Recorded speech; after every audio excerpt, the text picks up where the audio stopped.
Dukcapil mengenai, dokumentasi kependudukan dan yang akan berbicara adalah, mantan direktur Dukcapil, karena berdasarkan pengalaman saya pribadi ketika saya, ditinggal suami, itu dokumen kependudukan itu sangatlah penting, terutama terkait dengan, warisan dan sebagainya. Nah, insya Allah nanti hari Sabtu jam yang sama 19.45 kita akan ketemu dengan beliau, sehingga siapa tahu suatu saat Mas-mas dan Mbak-mbak keperluan untuk urusan dokumentasi kependudukan, barangkali nanti bisa bertanya kepada beliau, bahkan di Indonesia ini kalau kita kenal seseorang pejabat itu banyak hal yang dimudahkan sebagaimana pengalaman saya, karena di dunia nyata kadang-kadang tidak semudah seperti yang di iklan di TV ya, Iya, itu. iya, Ya, betul. hari Sabtu jam 19.45, minggu depan bersama Pak Mas Gunawan Kusumo, beliau adalah mantan direktur, Dukcapil, ngaten. Nggih, monggo Mas Toto dilanjut. Ampun, oke. Iya, Assalamualaikum warahmatullahi wabarakatuh. Waalaikumsalam Waalaikumsalam. warahmatullahi wabarakatuh. Sahabat-sahabat bahagia saya yang juga baru ketemu malam ini, walaupun kita berjauhan, tapi rasanya kita sudah bisa klik satu sama lain ya Mbak Laila aja. Ini fansnya Mbak Laila memperkaya member gathering kita malam ini. Karena kalau bicara tentang kebahagiaan ini, tak ada satu orang pun yang nggak mau bahagia. Leres nih Mbak Laila ya. Iya, Betul. Dan rasanya semua mantuk-mantuk ya. sayangnya belum semua sama cara kita mengukur tingkat kebahagiaan itu parameternya seperti apa barangkali. Insya Allah nanti dengan pemaparan Mbak Laila kita jadi tahu. Karena kadang-kadang orang masih suka, orang awam ini, masih suka bingung. Nyun sewu kalau yang psikolog pasti udah preso banget. Antara bahagia, senang, bedone neng di kan gitu kira-kira. Iya. Supaya tidak berlama-lama, saya akan persilahkan sahabat bahagia saya ini, Mbak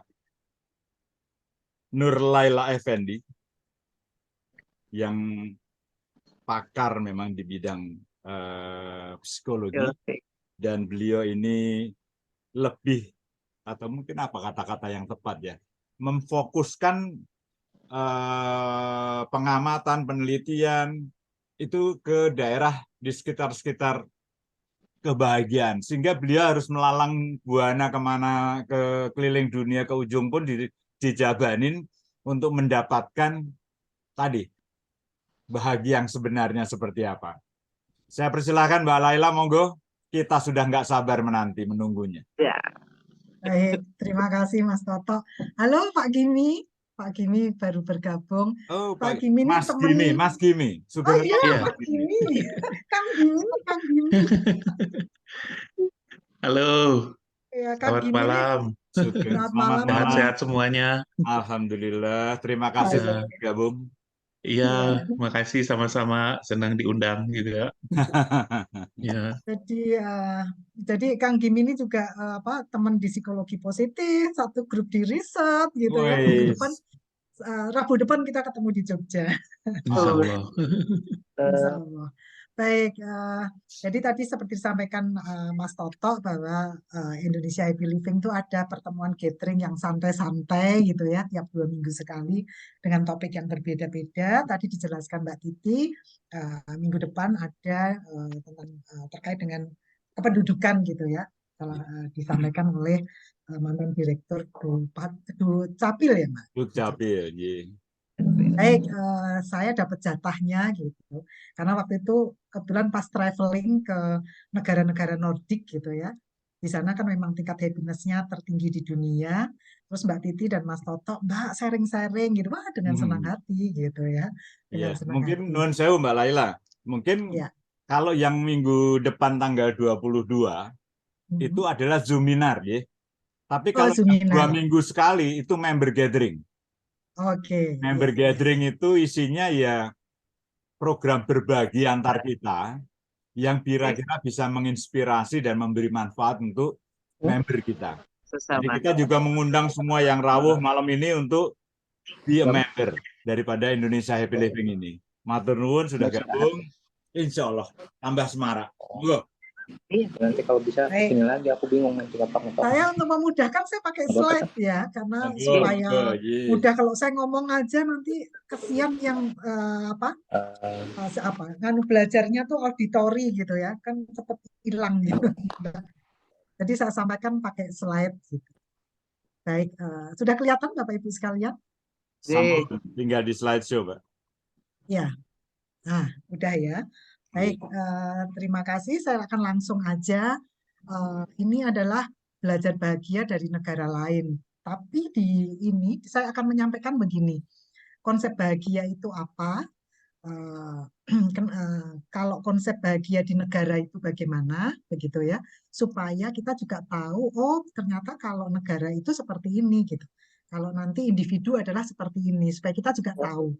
Terus yang diukur itu apa juga supaya kita tahu. Kemudian nanti saya berikan contoh-contoh negara yang saya sempat kunjungi gitu ya.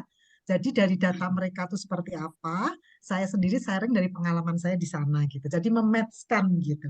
Begitu mungkin yang akan saya sampaikan Mas Mbak sekalian dan Kang Teteh gitu ya. Baik, nah ini dari Harvard. Felicia Hubbard itu adalah dulu sebagai apa ya, leadernya di Center Wellbeing di Cambridge University gitu.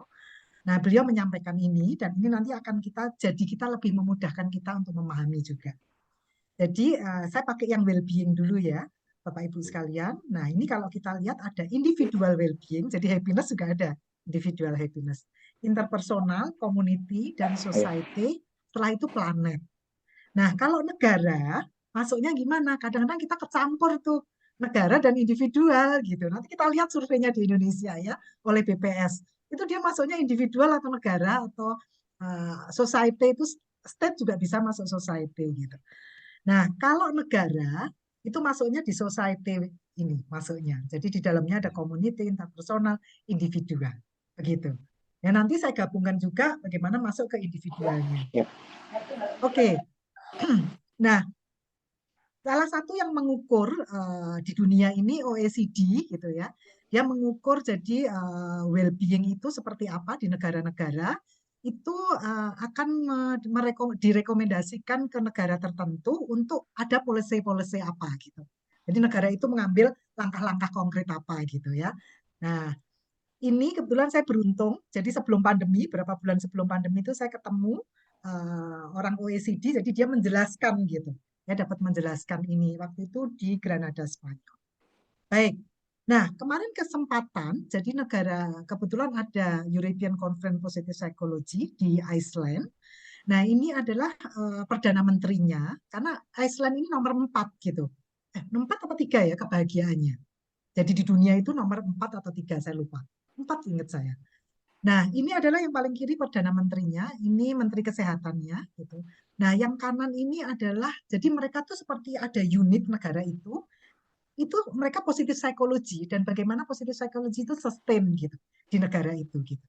Nah, mereka menjelaskan, jadi Perdana Menterinya ini bercerita bagaimana strategi negara itu kenapa happiness-nya dan well-being-nya tinggi gitu. Jadi mereka fokus pada pengukuran OECD tadi, ada 6 area. Cuman ketika dia bercerita gitu ya, beliau bercerita itu, saya mikir, wah ada satu poin tuh yang di Indonesia kesulitan gitu, yaitu equality, gitu. Equal. Jadi mereka memang equal gitu. Nanti saya tunjukkan Iceland itu seperti apa, karena orang-orangnya juga tidak ramah kok sebenarnya orang Iceland itu. Orang Islandia itu nggak ramah. Yang aslinya ya maksud saya. Nanti kita lihat. Nah, ini tapi mereka tuh equal, jadi semua sama, dapat fasilitas sama. Apakah kita pendatang, apakah kita miskin ataupun kita kaya, itu mendapat sikap yang sama, termasuk pendatang. Makanya pendatangnya banyak di Iceland itu. Begitu. Jadi mereka menceritakan strateginya adalah fokus di 6 dari OECD. Begitu. Sehingga itu yang menyebabkan mereka bisa gitu ya. Jadi yang diukur gitu dimensinya ada berapa kalau kita lihat. Jadi kalau untuk well-being itu ada beberapa Bapak Ibu sekalian, Mas Mbak sekalian gitu. Ini kalau kita lihat, nah ada yang paling ujung ini subjective well-being, ini happiness nih kita cerita. Jadi di sini juga biasanya subjective well-being dekat dengan happiness gitu. Nah, isinya apa? Isinya adalah kepuasan hidup dan afeksi positif ya, lebih dominan begitu. Jadi afeksi positifnya lebih muncul banyak gitu. Nah, ini juga salah satu yang diukur di well-being begitu. Jadi kebahagiaan juga masuk di sini. Jadi kalau kita pengen lihat well-being-nya atau kesejahteraan di suatu negara, itu ternyata pengukurannya pakai ini, Mas Mbak sekalian gitu. Termasuk kebahagiaan di sini. Begitu. Nah, ke depan sih ada beberapa yang akan diukur, tapi belum sekarang. Nah, ini contohnya Jerman gitu ya. Mereka diukur, dari semua ini seperti apa bentuknya. Jadi nanti negaranya akan fokus di mana, mereka akan melakukan apa kebijakannya begitu. Nah, ini di Australia juga ada begitu. Mereka bentuknya adalah seperti ini gitu. Sehingga nanti tahu, oke, berarti prioritasnya kebijakan publiknya mau melakukan apa begitu. Jadi mereka mendapatkan seperti konsultasi gitu ya dari OECD begitu. Nah, Indonesia bagaimana? Dapat enggak gitu ya? Nah, kalau kita lihat, setelah saya lihat Indonesia itu ternyata tidak ikut yang termasuk di survei untuk well-being. Mungkin harus membayar, perkiraan saya ya, harus membayar ke OECD ini. Kan jadi kebijakan, nah nanti itu sebagai dasar untuk mengambil kebijakan-kebijakan di pemerintah kan.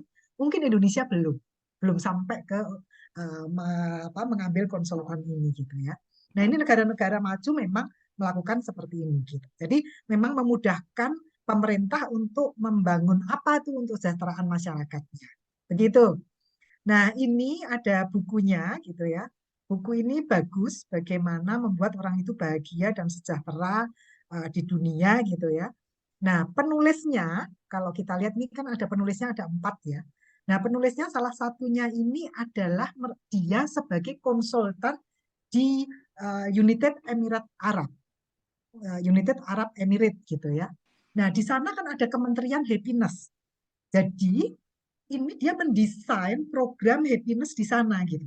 Nah, saya beruntung waktu itu saya bisa masuk ke Departemen Yudisial. Jadi Kementerian Yudisial ini saya boleh masuk untuk melihat-lihat di sana. Jadi ternyata mereka tuh di kementerian ini juga punya. Mereka ada Kementerian Happiness sendiri. Terus di Kementerian Yudisial Departemen ini juga ada unit happiness. Jadi mikirin happiness-nya karyawan dan mikirin happiness-nya masyarakat yang berhubungan dengan departemen ini, kementerian ini. Makanya ada Customer Happiness Center tuh, gitu. Jadi mereka tuh dipikirin gitu. Masyarakatnya supaya happy itu seperti apa, supaya sejahtera seperti apa gitu.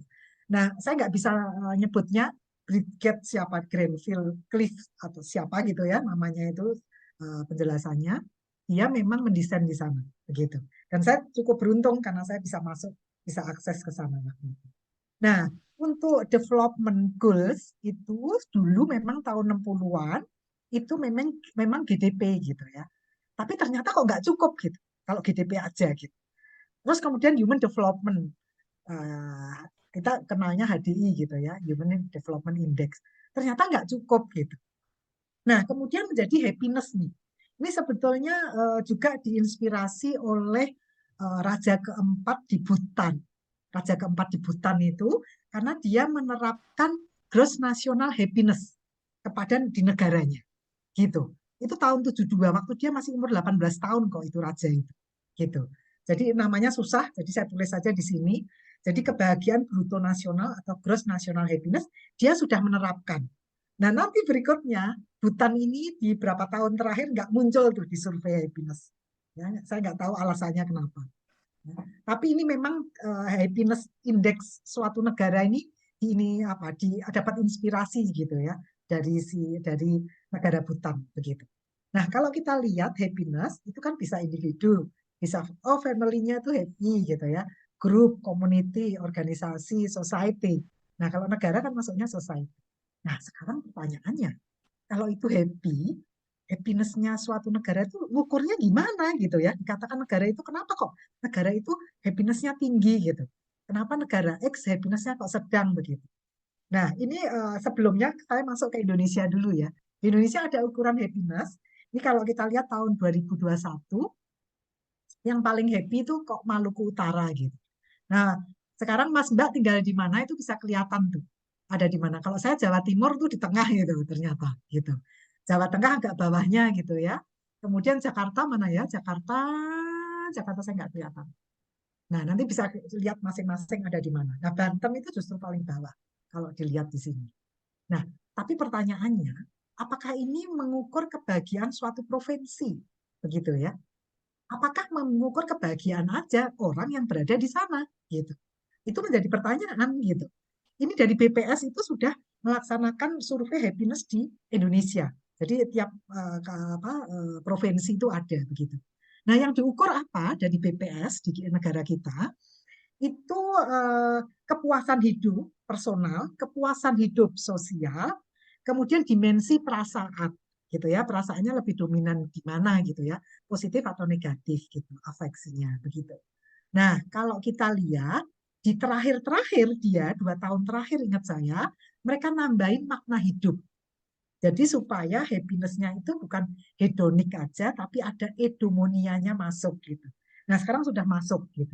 Nah, kalau kita lihat hasil survei terakhir, itu kepuasan hidup personalnya nggak lebih rendah daripada kepuasan hidup sosialnya gitu. Perasaannya juga lebih dimensi perasaan afeksi positifnya juga lumayan rendah ya, nggak tinggi gitu. Nah, dari survei dunia nanti kita bisa lihat kalau survei dunia itu ternyata afeksi negatif, emosi negatifnya yang paling kecil itu kok di Taipei kotanya. Justru di Taipei nomor 1. Bukan berarti emosi positifnya paling tinggi ya, emosi negatifnya paling rendah. Bukan berarti emosi positifnya paling tinggi, tapi emosi negatifnya paling rendah. Gitu. Itu justru di Taipei di dunia. Gitu. Nah, di Indonesia kota mana yang ikut masuk di survei afeksinya? Nggak ada. Indonesia itu kota-kotanya nggak ada yang masuk gitu. Di dalam, padahal kita termasuk surveinya, kita masuk happiness-nya di survei. Tapi khusus afeksinya tuh kita kok nggak ada kotanya. Gitu ya, mungkin urutannya panjang bawah gitu ya. Mereka cut di sampai tahun berapa, apa sampai nomor berapa begitu. Nah, ini kalau kita lihat surveinya demikian. Nah, ini yang terakhir seperti ini. Jadi artinya kepuasan hidup personal kita di bawah kepuasan hidup sosial kalau di Indonesia. Gitu, seperti ini. Baik. Nah, kalau kita lihat sebetulnya, lah kalau begitu happiness-nya diukurnya gimana kalau di dunia? Kalau kita lihat di Indonesia, itu walaupun kita ngomong Banten, tapi sebenarnya yang diukur bukan Banten loh. Yang diukur bukan Jawa Timur loh. Gitu. Yang diukur bukan provinsi tertentu, karena itu society masuknya harusnya. Tapi yang diukur adalah individu. Harusnya nggak cukup dengan individu. Gitu. Nah, kalau di negara yang diukur apa? Bapak Ibu ini bisa lihat ya, negara nomor 1 bahagia ada Finlandia, kemudian nomor 2 Denmark. Nah, kalau kita lihat, oh Iceland nomor 3 ya. Nomor 3, ini kalau kita lihat negara-negara Nordis itu masuknya 10 besar. Ya, kalau kita lihat.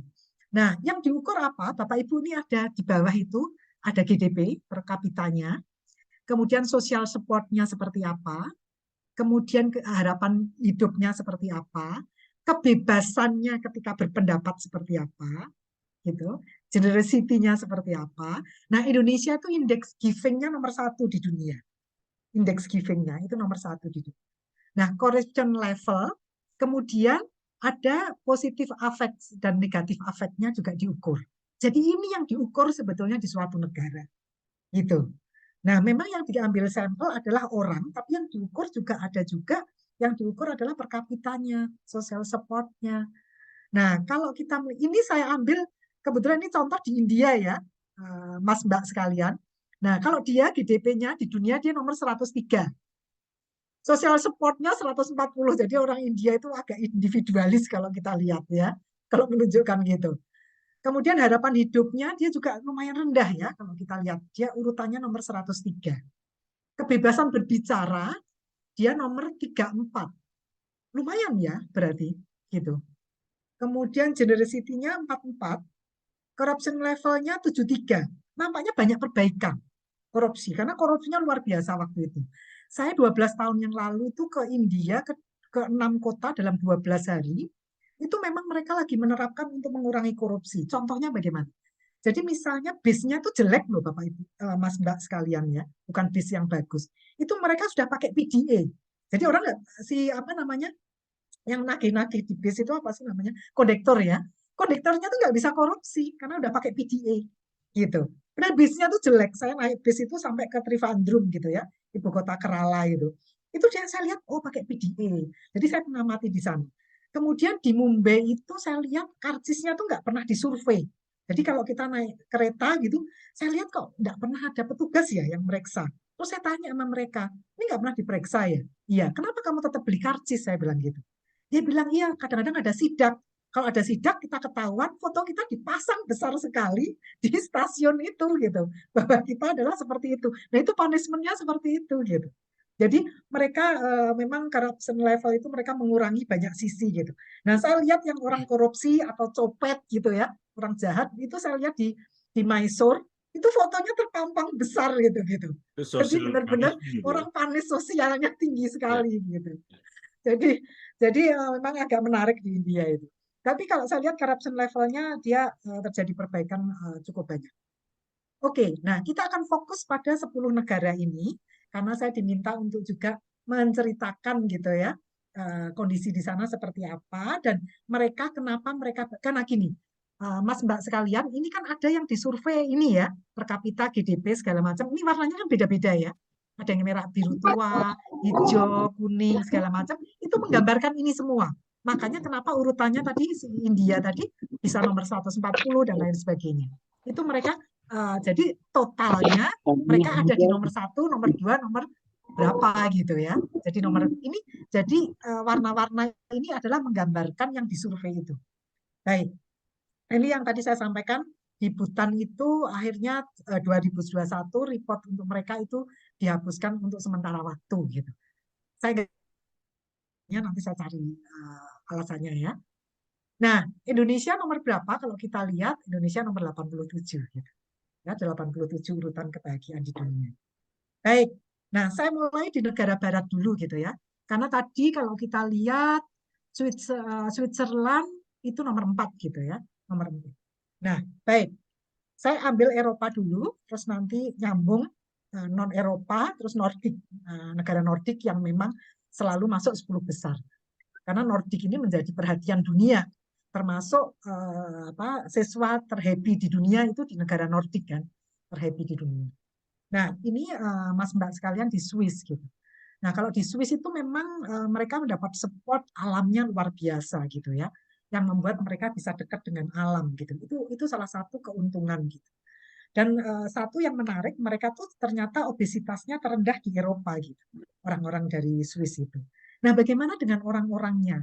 Nah, biasanya gini, biasanya orang kalau dekat dengan alam gitu, biasanya orangnya kecenderungan baik gitu ya, karena mereka dekat dengan alam gitu ya, biasanya kan dekat dengan Tuhan gitu. Nah, mereka biasanya lebih lebih generosity-nya tuh muncul begitu. Nah, itu juga saya rasakan ketika saya memang berkunjung ke sana. Ini saya contohkan aja 2 orang ini. Nah, yang paling kiri, ini sebenarnya saya nggak kenal gitu, karena saya ingin observasi di kafe, saya cuma beli coklat sebetulnya. Karena saya ingin observasi masyarakatnya sana. Gitu. Nah, dia bilang ketika saya mau bayar, dia bilang, dia di meja yang berbeda, dia juga sendirian. Dia bilang kalau bayar jangan pakai euro ya, pakainya pakai uang Swiss gitu. Oh, saya bilang kenapa? Karena kalau euro jatuhnya kamu kena mahal gitu. Dia nggak kenal sama saya, mejanya juga berbeda. Karena dia lihat mungkin wajah saya Asia gitu ya. Nah, akhirnya saya ngomong tuh sama dia, terus akhirnya dia pindah tuh duduknya di meja saya. Jadi akhirnya saya nggak bayar, tapi saya pesen lagi karena kita ngobrol gitu. Ngobrol panjang lebar. Dia pernah ke Indonesia. Karena dia banyak traveling di berbagai negara gitu. Nah, yang kedua berikutnya saya menginap di apartemennya yang kanan. Saya lupa namanya, susah sekali namanya. Dia ada turunan Kroasia. Kita sama-sama tidak bisa bahasa yang sama gitu ya. Karena dia tidak bisa bahasa Inggris gitu. Nah, tapi saya selama tinggal di sana sama dia itu enjoy sekali karena juga waktu itu World Cup. Jadi kita nonton sepak bola, ketawa-ketawa, kita cerita pakai bahasa ayam dan bebek, tapi emosi kita terbangun, gitu. Ya, terbangun itu luar biasa sekali. Padahal kalau ngomong tuh ya dia pakai bahasa dia, saya pakai bahasa saya, gitu. Jadi makan bersama apa segala macam gitu, ya paham aja gitu. Nah, terakhir itu sampai dia, karena anaknya tuh kerja di Guerlain Kosmetik, saya pulang itu, saya dibawain anggur, dia metik gitu ya, metik dari kebun, perkebunan, ya, nggak tahu dia punya dia atau saudaranya, saya nggak tahu. Saya dibawain dia, terus kemudian saya dikasih 2 lipstik gitu sama dia. Gitu. Ini untuk anakmu dan kamu. Nah, ini yang di Swiss. Nah, kalau Nederland kita tahu semua ya, Nederland itu memang mereka fokus juga keseimbangan kehidupan, work-life balance itu menjadi fokus gitu. Jadi memang negaranya liberal gitu ya, terbuka pada ide apapun gitu ya. Tapi mereka menerima siapapun begitu. Dan mereka membuat bekerja itu kita hidup itu nggak melulu urusan pekerjaan begitu. Jadi mereka untuk mendapatkan kualitas hidup gitu. Jadi ini yang membuat mereka memang tingkat kebahagiaannya cukup tinggi gitu ya, di dunia itu skornya tinggi gitu. Nah, kalau kita lihat di Amsterdam, saya rasa Mas Mbak sekalian kan sudah ke sana. Ini apa banyak orang yang naik sepeda kan yang di sana, ya menikmati begitu. Nah, orangnya juga memang bukan yang ramah seperti di Swiss yang saya rasakan, tapi mereka terbuka begitu. Jadi mereka menerima siapapun gitu. Itu yang saya rasakan gitu ya, yang saya rasakan. Nah, saya nggak mau banyak cerita tentang Nederland karena Mas Mbak sekalian pasti banyak ke sana. Termasuk di Luxembourg, itu juga kalau kita lihat, karena negaranya kecil banget ya, kecil banget dan alamnya juga ada gitu, tapi rileks di sana. Jadi artinya gini, artinya negara-negara itu kalau saya lihatin nanti ada benang merahnya. Jadi semua negara itu ada benang merahnya, ternyata mereka rileks gitu. Nah, ini kalau kita lihat juga kalau di Luxembourg itu kalau antri-antri itu nggak pernah panjang. Mungkin juga turis nggak banyak di sana, penduduknya juga nggak banyak gitu ya. Tapi orang-orangnya menyambut dengan hangat gitu. Jadi kalau mereka mau menunjukkan kantor pos misalnya, oh itu sampai dianterin ke depan begitu ya. Saya waktu itu salah kereta, jadi saya salah booking kereta ke Perancisnya. Saya ketemu sopir kereta api itu siapa? Masinis ya, masinis. Saya nggak sengaja ketemu masinis yang baru turun. Wah, benar-benar saya dianterin sama dia karena waktu saya cuma 10 menit untuk ganti kereta itu. Wah, saya dianterin terus dia tarikan stafnya untuk saya pindah karena itu naik ke atas ternyata. Gitu. Jadi saya dibantuin juga. Jadi memang orang-orangnya menyambut dengan hangat. Ketika saya tanya kantor pos pun dianterin orang tuh keluar gitu sampai nganterin begitu. Nampaknya orang-orangnya juga hangat di sana. Itu kenapa mereka termasuk negara yang bahagia gitu ya. Mereka lebih suasananya santai gitu. Baik. Nah, Israel ternyata juga tinggi gitu ya tingkat kebahagiaannya, Mas Mbak sekalian. Kenapa? Kita perlu lihat juga di Israel ini. Mereka nomor 9. Sorry, yang paling kiri bawah itu ternyata di perbatasan Israel dengan Mesir di Taba ya. Saya ingatnya di Israel. Nah, Israel itu memiliki ekonomi yang stabil. Tadi kan ada GDP-nya ya. Jadi dia memiliki ekonomi yang stabil benar. Harapan hidupnya juga panjang. Mereka punya perawatan kesehatan baik. Dan mereka tuh fokus sekali dengan keluarga dan komunitas. Mereka ingin memberikan rasa aman. Saya kejadian waktu itu masuk di Israel dari Mesir. Itu tiba-tiba dapat pengumuman bahwa tidak bisa masuk ke Yerusalem hari itu. Gitu ya. Bukan nggak bisa masuk, akan tertunda. Tertundanya berapa lama tidak jelas. Tapi untung bis saya itu bukan dari Yerusalem, dari kota lain. Jadi kita bisa dijemput, kita bisa masuk, karena kalau enggak itu di stop. Dari Yerusalem itu nggak bisa masuk ke perbatasan Mesir dan Israel. Saya pikir ada apa gitu. Bilang ada potensi untuk banjir. Itu benar-benar kita di stop loh, cuman potensi untuk banjir. Saya sampai penasaran seberapa besar sih banjirnya gitu ya. Saya tuh penasaran. Tapi karena hampir 4 jam kita berhenti itu, jadi saya bisa di jalan-jalan, foto-foto di jalan-jalan. Kapan lagi gitu ya, foto-foto di Israel, di jalan-jalan raya gitu kan. Jadi foto-foto di sana. Akhirnya ketemulah kita jalan. Ternyata itu kalau ngomong banjir ya nggak banjir ya. Jadi cuman ada genangan air yang mengalir. Mungkin ya tadinya agak besar gitu. Itu cuman genangan kecil gitu. Mungkin kebiasaan orang Israel itu antisipasi karena mungkin nggak tahu ada banyak musuhnya dan lain sebagainya gitu ya. Jadi hal-hal yang mengkhawatirkan itu mereka protek luar biasa. Nah, mereka juga begitu teman dan keluarga. Bagi mereka itu sangat penting sehingga menghabiskan waktunya yang berkualitas itu dengan mereka. Begitu. Jadi mereka tuh mungkin juga mereka merasa di dunia itu kan disorot juga gitu ya. Jadi keluarga itu menjadi ikatan yang penting gitu. Nah, saya punya teman baik juga di sana, peneliti dari Israel, di Ali Miming. Kameranya nyorot Papa. itu juga mereka juga hangat gitu ya, sambutannya tuh meluknya itu juga hangat gitu. Walaupun dia tahu juga kita nih orang Indonesia nggak ada hubungan diplomatik gitu ya, tapi secara personal mereka hangat gitu. Selama di sana pun kan teman-teman kalau yang sudah ke Yerusalem pasti tahu ya, mereka sebetulnya juga hangat gitu. Polisi-polisinya, tentara-tentaranya kalau dengan orang yang tidak bermasalah atau kita pengunjung itu ya mereka hangat. Malah kita bercanda-bercanda gitu ya sama mereka gitu. Kami termasuk yang rombongan yang ikut yang bercanda-bercanda dengan para polisi-polisi itu. Gitu. Nah, ini yang di Israel. Mari kita lihat saya masukkan Austria gitu ya. Saya masukkan Austria karena ada 2 negara yang saya belum. Jadi Denmark saya belum. Aduh, moga-moga tahun ini bisa. Denmark itu negara Nordis yang saya belum ke sana karena kemarin itu agak sulit kalau saya mampir ke sana gitu, rutenya itu. Yang kedua New Zealand. Nah, Mbak Titi, jadikah kita ke New Zealand? Mbak Titi ini pengen ke New Zealand, saya sih oke-oke aja gitu ya.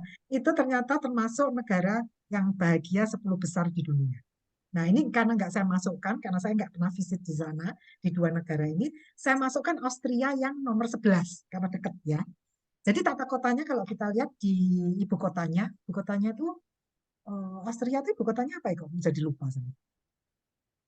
Austria ibu kotanya apa ya? Wina. Ya, Wina. Nah, Wina, kalau Mbak Mas kan udah pernah ke sana, simple ya, transformasinya sangat simple, tata kotanya sangat simple, orang-orangnya juga hangat. Kalau kita masuk ke kayak area apa ya, area exhibition atau pasar gitu ya, itu hangat sekali kan di sana gitu ya. Orang-orangnya juga helpful dan ramah. Jadi ini yang paling atas ini adalah saya nyampe sana tuh malam, udah gelap. Saya nggak tahu ternyata saya harus naik tram nomor 4. Ternyata itu nggak di stasiun karena saya dari Hongaria. Saya bingung-bingung tuh saya didatangi bapaknya ini. Terus dia tanya saya, kamu perlu bantuan enggak? Saya bilang ya saya perlu gitu. Terus akhirnya dia ngajak saya ternyata dia sama istri dan anaknya orang Amerika, istrinya orang Amerika.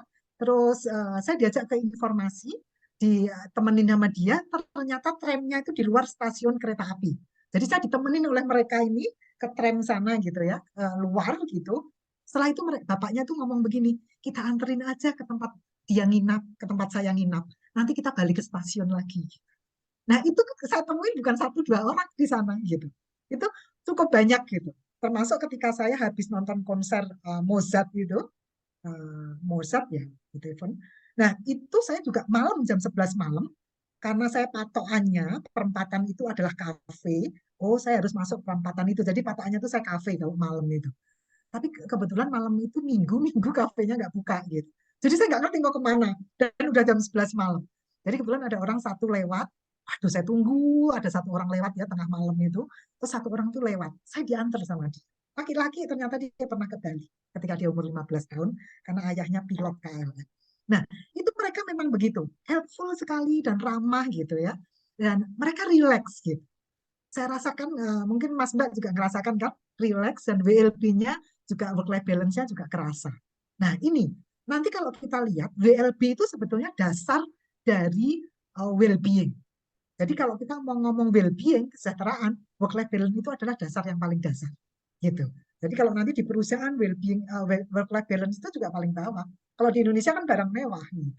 Ya, jadi ini yang akhirnya menjadi harusnya dibalik, WLB ini adalah sebagai dasarnya. Nah, sekarang kita masuk negara-negara Nordik, yang disebut negara Nordik itu gabungan negara-negara Skandinavia dan Iceland, Finlandia. Jadi kalau negara Skandinavia kan Norwegia, Swedia, Denmark begitu ya, negara-negara. Nah, negara-negara Nordik ini jadi termasuk negara-negara Skandinavia di dalamnya, itu memang mereka masuk di dalam negara yang paling happy. Mereka tuh seperti apa gitu. Nah, saya tidak lama sebetulnya di sana, tapi saya sangat fokus melakukan observasi, gitu ya, sangat fokus melakukan observasi, karena memang itu tujuannya waktu ikut conference di Iceland, gitu. Nah, saya mulai dari yang agak bawah dulu ya, Norwegia, karena kebetulan ketemu duta besar di sana, kita ngobrol-ngobrol membuat program apa di sana. Nah, mereka sistem kesejahteraan itu terintegrasi gitu. Jadi mereka bagus, pengelolaan sumber dayanya juga bagus begitu ya. kemudian dukungan sosial, kepercayaan pada pemerintah, kesejahteraan ekonomi. Nah, itu dan kalau kita bandingkan gitu ya, waktu itu kebetulan perjalanan saya dimulai dari Inggris, kebetulan saya di 3 kota gitu, terus kemudian masuk Iceland, terus ke Norwegia, rasa beda banget dari Inggris. Inggris itu kan cepet gitu semua kan orang jalan. Di sini tuh orang jalan pelan semua gitu, rileks sekali. Rasanya kok rileks, nyaman sekali. Jadi Mas Mbak yang pernah ke Norway, terutama di Oslo, saya kebetulan surveinya di Oslo. Nah itu walaupun ibu kota, tetapi memang kelihatan rileks, santai sekali gitu. Jadi kerasa banget atmosfernya. Jadi sangat nyaman di sana begitu ya. Orang-orangnya juga mereka bukan yang proaktif sekali gitu, bukan proaktif sekali membantu, tetapi ketika kita tanya, mereka akan membantu total gitu. Ya saya itu sampai dianterin, sampai diberikan informasi, sampai detail, diajak ke sana gitu ya. Itu banyak kita ketemu yang gitu-gitu. Tapi yang saya ingin garis bawahi, tiba-tiba itu kita berasa rileks kayak di Bali gitu. Kalau di Bali itu kan kerasa ya, kita kalau ke Bali itu langsung kita rileks gitu. Nah itu yang saya rasakan di Oslo tuh waktu itu. Begitu. Nah itu tercermin memang sistem kesejahteraan pemerintah itu terintegrasi mereka membuatnya gitu. Jadi mereka kan memang ada konsultannya itu. Baik. Nah sekarang Swedia itu lebih atas dari Norwegia, dia nomor 7. Saya di 2 kota aja, jadi saya survei di 2 kota. Nah, justru di Swedia ini orangnya proaktif. Jadi kalau misalnya saya lihat-lihat itu didatengin, kamu perlu bantuan gitu. Jadi kalau misalnya ke toilet ya harus bayar gitu, saya loh kok dompet saya kok kayaknya ketinggalan nih gitu. Sebenarnya tidak terlalu jauh dengan tempat saya tinggal gitu. Tapi nggak mungkin ketinggalan gitu. Ternyata itu ditaruh di tas saya itu paling bawah gitu, nggak kelihatan gitu. Terus saya ngomong sama petugasnya, saya cuma ada di amplop gitu kan 50 euro. Saya bilang cuma ada 50 euro. Saya bilang, oh nggak usah, tak bukain. Sama dia dibukain, yang harusnya bayar gitu. Jadi mereka juga proaktif, oh kamu mau apa?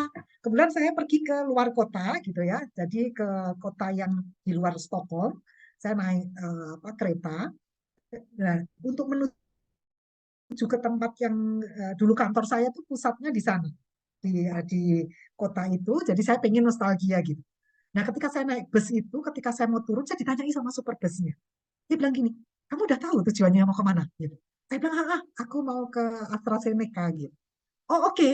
Nah, AstraZeneca di sana, terus dia cerita di sana tuh wilayahnya seperti itu. Saya diceritain sama dia, padahal saya nggak tanya apa-apa, karena dia tahu saya orang asing gitu. Nah itu lumayan banyak gitu. Nah cuma di Swedia ini saya justru lebih senang di Swedia karena dia kombinasinya gini, mereka bekerja keras, tapi mereka menikmati, work life balance-nya juga muncul. Jadi mereka sangat menikmati hidup. Kafenya itu penuh semua. Kebetulan di center gitu ya, dekat-dekat kafe semua. Jadi mereka sampai malam gitu. Jadi ketika sore itu udah mereka menikmati hidup bener gitu. Kerja, mereka serius kerjanya. Tapi begitu selesai, mereka sangat menikmati sekali. Enjoy sekali, suasananya hidup gitu. Beda dengan di Netherlands. Kalau Netherlands itu kan lebih adem gitu. Kalau dia hidup kotanya itu, mungkin saya lebih cocok ya model gini.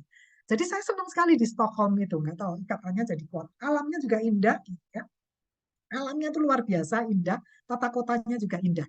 Nah, ini untuk wanita itu ternyata mereka memberikan kebijakan yang tidak ada di negara lain. Jadi mereka jadi mereka baik gitu ya terhadap wanita gitu. Mereka memberikan servis terbaik dengan wanita gitu. Jadi ada cuti itu cukup lama bagi pasangan gitu ya. Jadi ayah ibu itu kan diberikan cuti untuk mengasuh anak karena di sana mungkin kesulitan juga gitu ya. Ada penitipan anak gratis begitu. Jadi memang mereka banyak memfasilitasi kepada masyarakat yang membuat masyarakat itu mudah menjalani hidup begitu. Jadi itu yang menjadi fokus di pemerintahnya. Jadi pemerintahnya tuh mikirin gimana sih masyarakatnya supaya mudah gitu ya. Tata kotanya walaupun kalau kita lihat itu kan mereka ada air gitu kan, ada laut atau air gitu ya di tengah kotanya gitu dan lain sebagainya. Tapi tata kotanya sih sebenarnya menurut saya nggak bagus-bagus amat gitu ya. Nyari stasiunnya segala macam itu bukan yang sangat mudah gitu. Tetapi karena alamnya enak, orang-orangnya juga enak, jadi mudah jadinya gitu. Gitu, jadinya mudah. Oke, ini kalau kita lihat di Swedia gitu ya. Sekarang kita lihat di Iceland yang katakan nomor 3 begitu. Nah, di Iceland ini kalau saya lihat, mereka memang gini, mereka kan kalau tadi Perdana Menterinya waktu kebetulan kami conference di sana kan dia memberikan gambaran gitu ya. Nah, yang tadi yang mereka sangat mengedepankan equality tadi, ya. Jadi memang mereka tuh kematian bayi juga terendah di sana, karena itu tadi siapapun punya akses yang sama, nggak peduli kamu siapa, termasuk kita pendatang. Jadi di Iceland itu justru yang happy, yang baik gitu ya. Kalau menurut saya, orang aslinya malah dingin. Jadi yang asli Iceland itu orangnya dingin-dingin. Tapi pendatangnya luar biasa. Pembantunya juga luar biasa. Saya pernah karena pesawat saya itu pagi, jadi saya jam 5 pagi itu sudah harus nunggu bis jemputan sebetulnya. Saya sudah order. Jadi ada bis kecil gitu, tapi tanggalnya ternyata mereka salah. Jadi saya nggak dijemput gitu. Kebetulan ada taksi lewat yang dia mau istirahat sebetulnya. Jadi dia udah janjian sama pasangannya, kayaknya entah pacarnya gitu ya. Itu orang dari Timur Tengah atau mana ya, saya lupa. Saya stop gitu karena saya nggak ada pilihan gitu. Dia sebenarnya nggak kerja. Terus dia tanya, aku nggak dalam tugas dia bilang gitu. Terus saya bilang, oh oke, saya gitu ya. Muka saya kan mungkin kelihatan sedih gitu. Terus dia berhenti, dia turun, dia tanya, kamu mau kemana? Ke airport karena pesawatku jam segini. Terus dia telepon sama yang pacarnya itu. Nggak tahu dia pakai ngomong apa gitu, saya nggak ngerti. Terus dia bilang, oke, aku antar ke airport. Gitu. Saya kalau nggak ketemu dia ya saya kehilangan waktu untuk pergi ke Norwegia. Jadi saya ketemu orang Filipina gitu ya, orang dari berbagai negara. Itu pendatangnya luar biasa. Nah, surveinya mungkin dia kan orang pendatang yang memang sudah tinggal di sana. Nah, itu banyak dari berbagai negara, dari Pakistan, dari berbagai negara. Saya datang ke suatu supermarket gitu aja ya. Mereka udah langsung hafal tuh gitu. Oh iya, kamu kemarin datang ke sini gitu dan lain sebagainya gitu. Jadi ini bagus sekali di sini. Menurut saya yang bagus pendatangnya gitu. Kalau orang-orangnya Icelandnya enggak. Karena ada kecenderungan begini kalau orang Icelandnya. Tugas saya ini selesai. Jadi waktu itu saya dijemput di airport gitu. Orang itu nggak mau didatangi, nggak mau diajak omong sebelum jamnya. Jadi kan saya 2-3 jam sebelumnya. Jadi saya itu miss nggak dijemput. Jadi saya harus nunggu 3 jam berikutnya. Terus saya tanya sama orang tugas di sana. Oh itu loh, itu yang bagian suka jemput dari travel tertentu. Ketika saya datangin dia nggak mau ngomong loh. Gitu. Jadi di jam itu dia nggak mau ngomong. Dia nggak mau, dia udah pakai earphone gitu ya. Dia apa segala. Dan itu nggak 1-2 gitu. Saya temuin itu orang-orangnya kalau saya ngamati ya, kan saya observasi yang asli-asli. Karena biasanya yang dingin-dingin terus saya tanya, kamu asli mana gitu. Dia bilang Iceland, oh oke gitu. Jadi saya biasanya ngamati sambil ngomong gitu. Nah, yang di conference aja petugasnya gitu ya, staff-staffnya itu ramahnya menurut saya tidak ramah dari hati. Mereka orang-orang asli Iceland. Saya tanya, kamu asli mana? Iceland. Ramahnya tuh nggak kerasa itu dari hati. Gitu. Ya, jadi ramahnya cuma di depan gitu. Jadi beda kalau orang Icelandnya, tapi pendatangnya luar biasa di sana. Dan banyak pendatangnya. Saya nggak tahu, mungkin pendatangnya kehidupannya lebih baik ya. Jadi mereka juga, saya nggak tahu apakah mereka juga merasa tersaingi dan lain sebagainya. Tapi memang pendatangnya tuh kalau bekerja dengan hati kalau saya lihat. Jadi di segala sisi ya, supermarket, di hotel maupun di ini itu luar biasa. Begitu. Nah, Iceland memang saya nggak tahu apakah karena negaranya dingin, karena kebetulan di sana walaupun summer tuh matahari summer kan matahari muncul terus 24 jam gitu ya. Jadi nggak pernah nggak ada matahari gitu. Nah, alamnya di sana bagus, apa nggak tahu apakah karena dingin, jadi kalau joke-nya teman-teman saya, mungkin karena Iceland dingin, jadi orangnya juga dingin gitu ya. Tapi pendatangnya kan tidak. Gitu. Baik, nah ini di Iceland, nah, kalau ingat Blue Lagoon gitu ya, ini bukan yang Blue Lagoon-nya, saya lupa ya, Sky. Nah ini ada happiness-nya, kebetulan di depan hotel saya, jadi saya tinggal nyebrang gitu ya. Jadi ada gambar happiness gitu, di depan apa ini saya nggak tahu, kafe atau apa saya nggak tahu. Terus saya foto aja di sini karena ini kan apa simbol happiness gitu ya. Mereka ada simbol happiness itu. Cuman di sana mahal sekali. Saya cuman makan ayam begini sama nasi sama teh habisnya 600.000 gitu. Jadi sehari kalau kita mau makan 3 kali, kalikan 3 aja hampir 2 juta gitu 1 hari gitu. Ya ini cuma makan ayam dikasih apa butter cuman sama nasi. Ini di restoran Pakistan kecil restorannya, bukan restoran yang mewah ya, restoran kecil. Jadi memang mahal di sana, begitu. Nah, ini yang nomor 1 di dunia, Finlandia. Nah, mereka perasaannya kuat, warga Finlandia. Jadi mereka tuh saling percaya, trust-nya tuh tinggi, gitu. Kemudian waktu COVID itu mereka saling membantu gitu ya, saling menjaga. Nah, orang Finlandia ini juga yakin bahwa apa ya, seseorang itu punya kebebasan, tapi kebebasan itu tidak melangkahi orang lain. Gitu. Jadi kebebasan kita itu tidak mengganggu kebebasan orang lain gitu.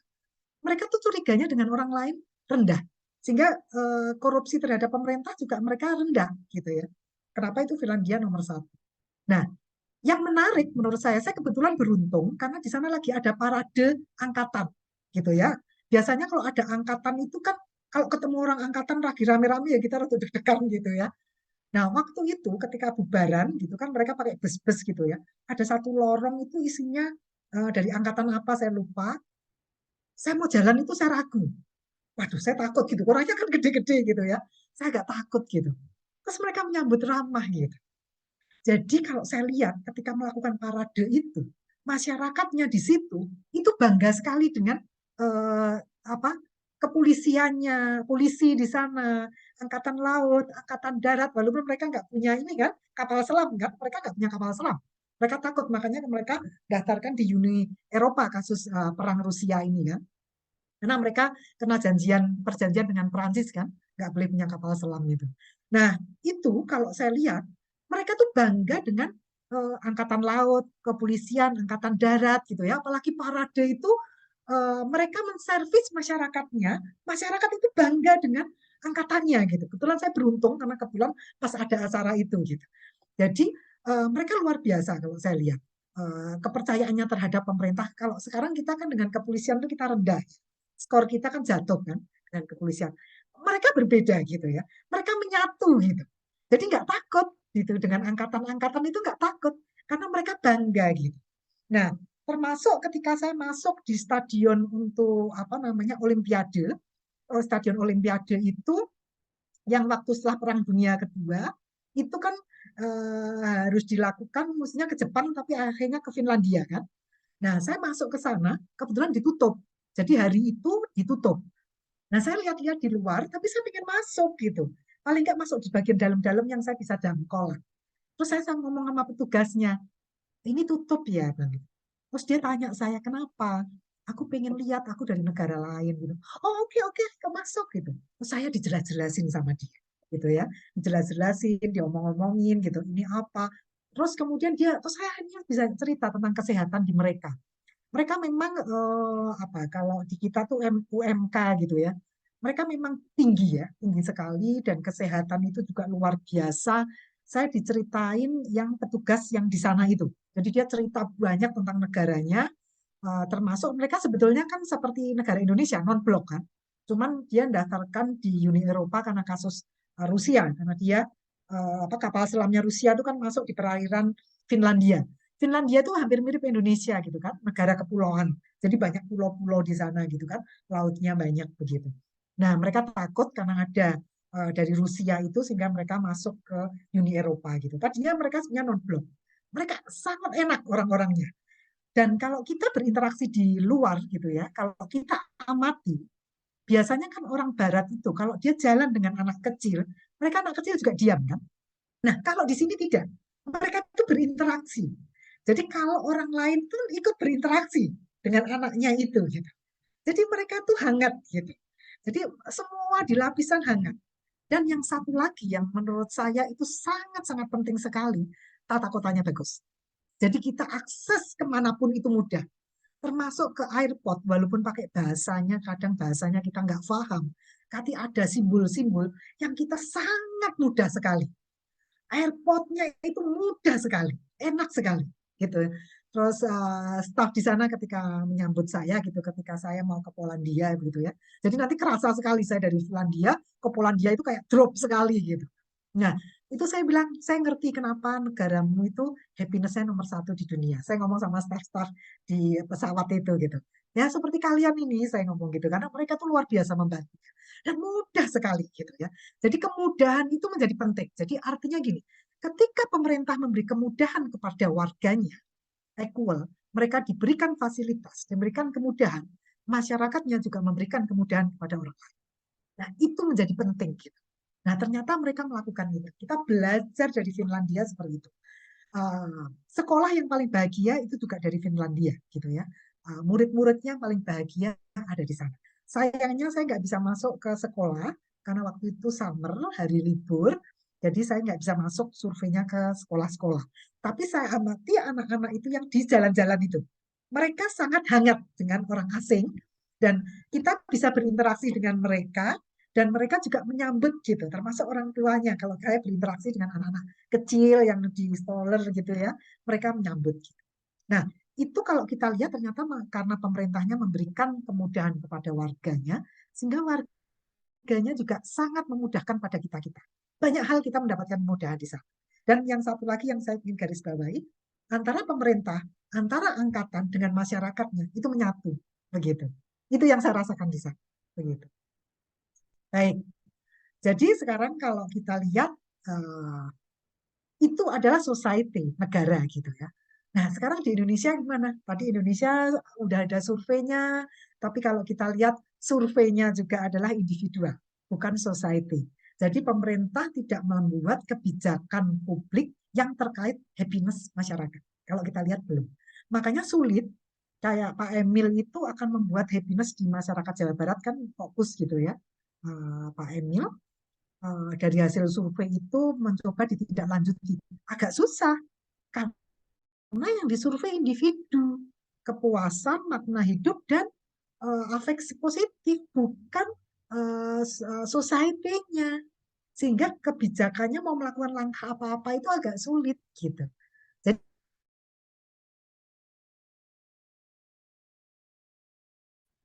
nah, sekarang kita bicara kita gitu. Bagaimana kita di negara kita yang tidak fokus ke sana gitu ya. Apa yang kita bisa lakukan gitu. Saya mencoba menyampaikan kembali gitu ya, happiness.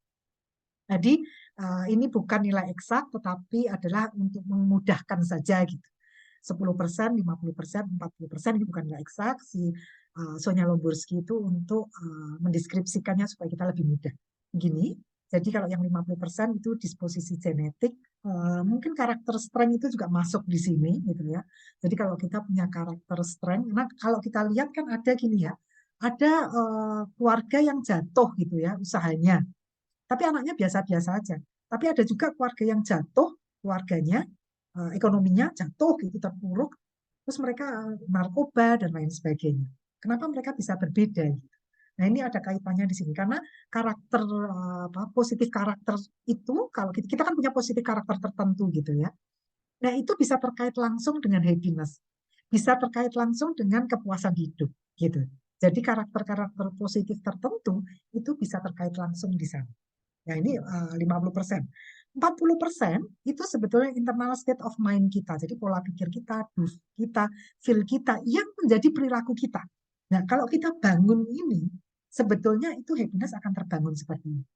Nah kalau kita lihat happiness berarti tidak mudah gitu ya. Kita perlu usaha di sana. Nah yang 10% apa? Itu sebenarnya lingkungan. Apakah pasangan kita, teman kita, kantor kita, itu sebenarnya 10%. Jadi artinya kalau 10% ini adalah kita sangat dominan di 10%, berarti yang 40% dan 50% itu dikudeta dengan yang 10% ini. Kita tergadai. Jadi ini harus kita kembalikan proporsinya gitu ya. Jadi ini yang kita harus perhatikan gitu. Nah, cara mengembangkan emosi positif gitu ya, karena kalau kita bicara tentang subjective well-being kan ada kepuasan hidup gitu ya. Terus afeksi positif, jadi membangun emosi positif bisa masa lalu, masa sekarang, dan masa depan gitu ya, supaya emosi positif kita terbangun gitu ya. Nah, masa depan itu kalau usia kita udah 55 tahun, 60 tahun gimana? Ya kan kita bisa punya goals gitu ya, supaya kita tetap optimis gitu. Seperti di Indonesia Happy Living itu kan selalu ada goals gitu. Kita mau goals apa itu diajak ke sana tuh kita.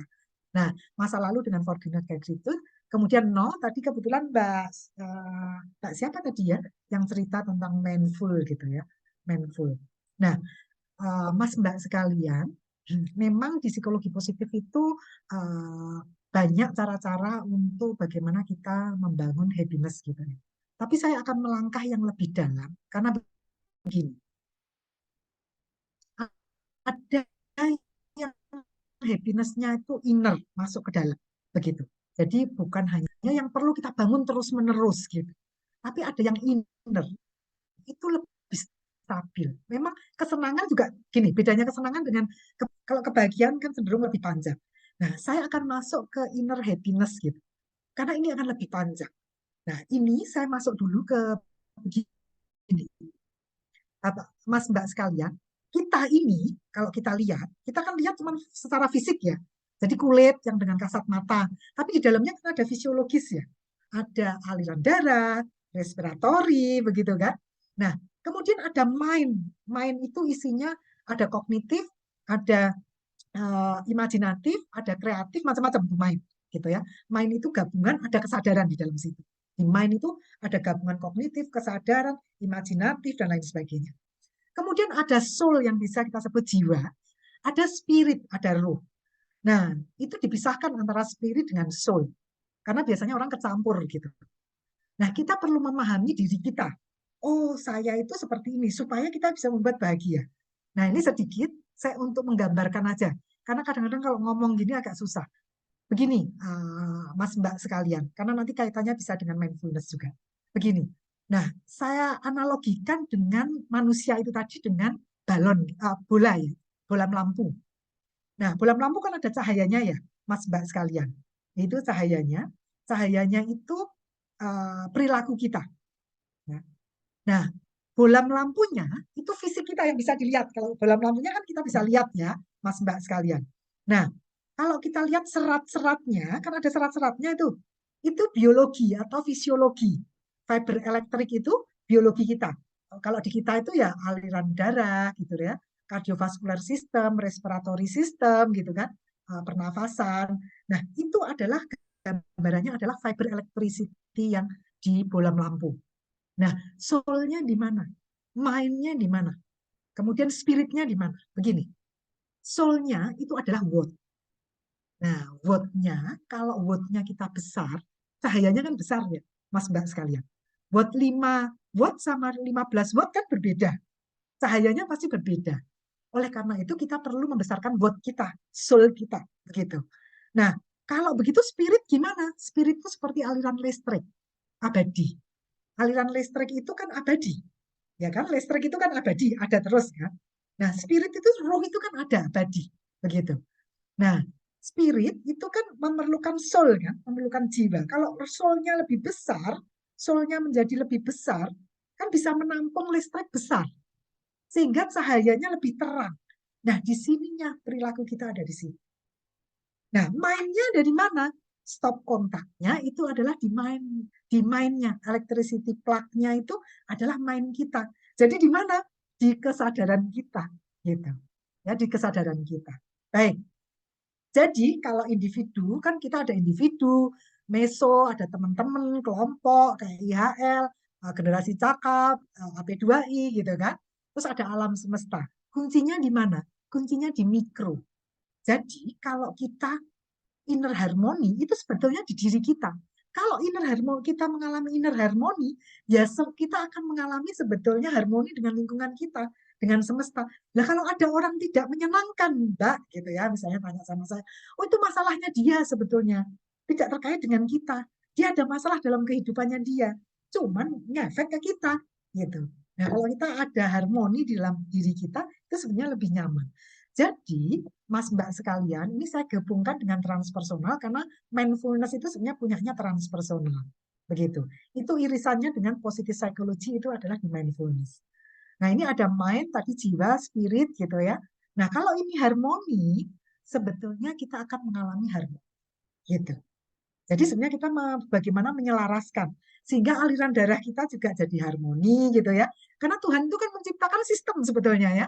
Di dunia ini juga sistem termasuk tata surya, Manusia itu kan sistem semua. Tuhan itu luar biasa menciptakan sampai yang terkecil pakai mikroskop elektron gitu ya. Sampai kita harus lihat dari itu. Tapi itu membuat sistem-sistem termasuk di dalam tubuh kita. Nah, bayangin kalau kita terjadi harmoni gitu. Kalau terjadi harmoni, berarti respiratori kita menjadi bagus, kardiovaskular sistem kita menjadi bagus gitu ya. Oleh karena itu kalau kita ngomong stres, itu kan terjadi adrenalin rilis gitu ya. Itu kan mempengaruhi sistem-sistem di dalam tubuh kita. Terjadi reaksi kimia gitu. Sehingga kenapa kita perlu harmoni gitu. Keselarasan. Caranya gimana? Dengan self focus gitu. Nah, memang ini agak ke dalam gitu ya. Jadi kalau kita semakin ke dalam, kita semakin tinggi.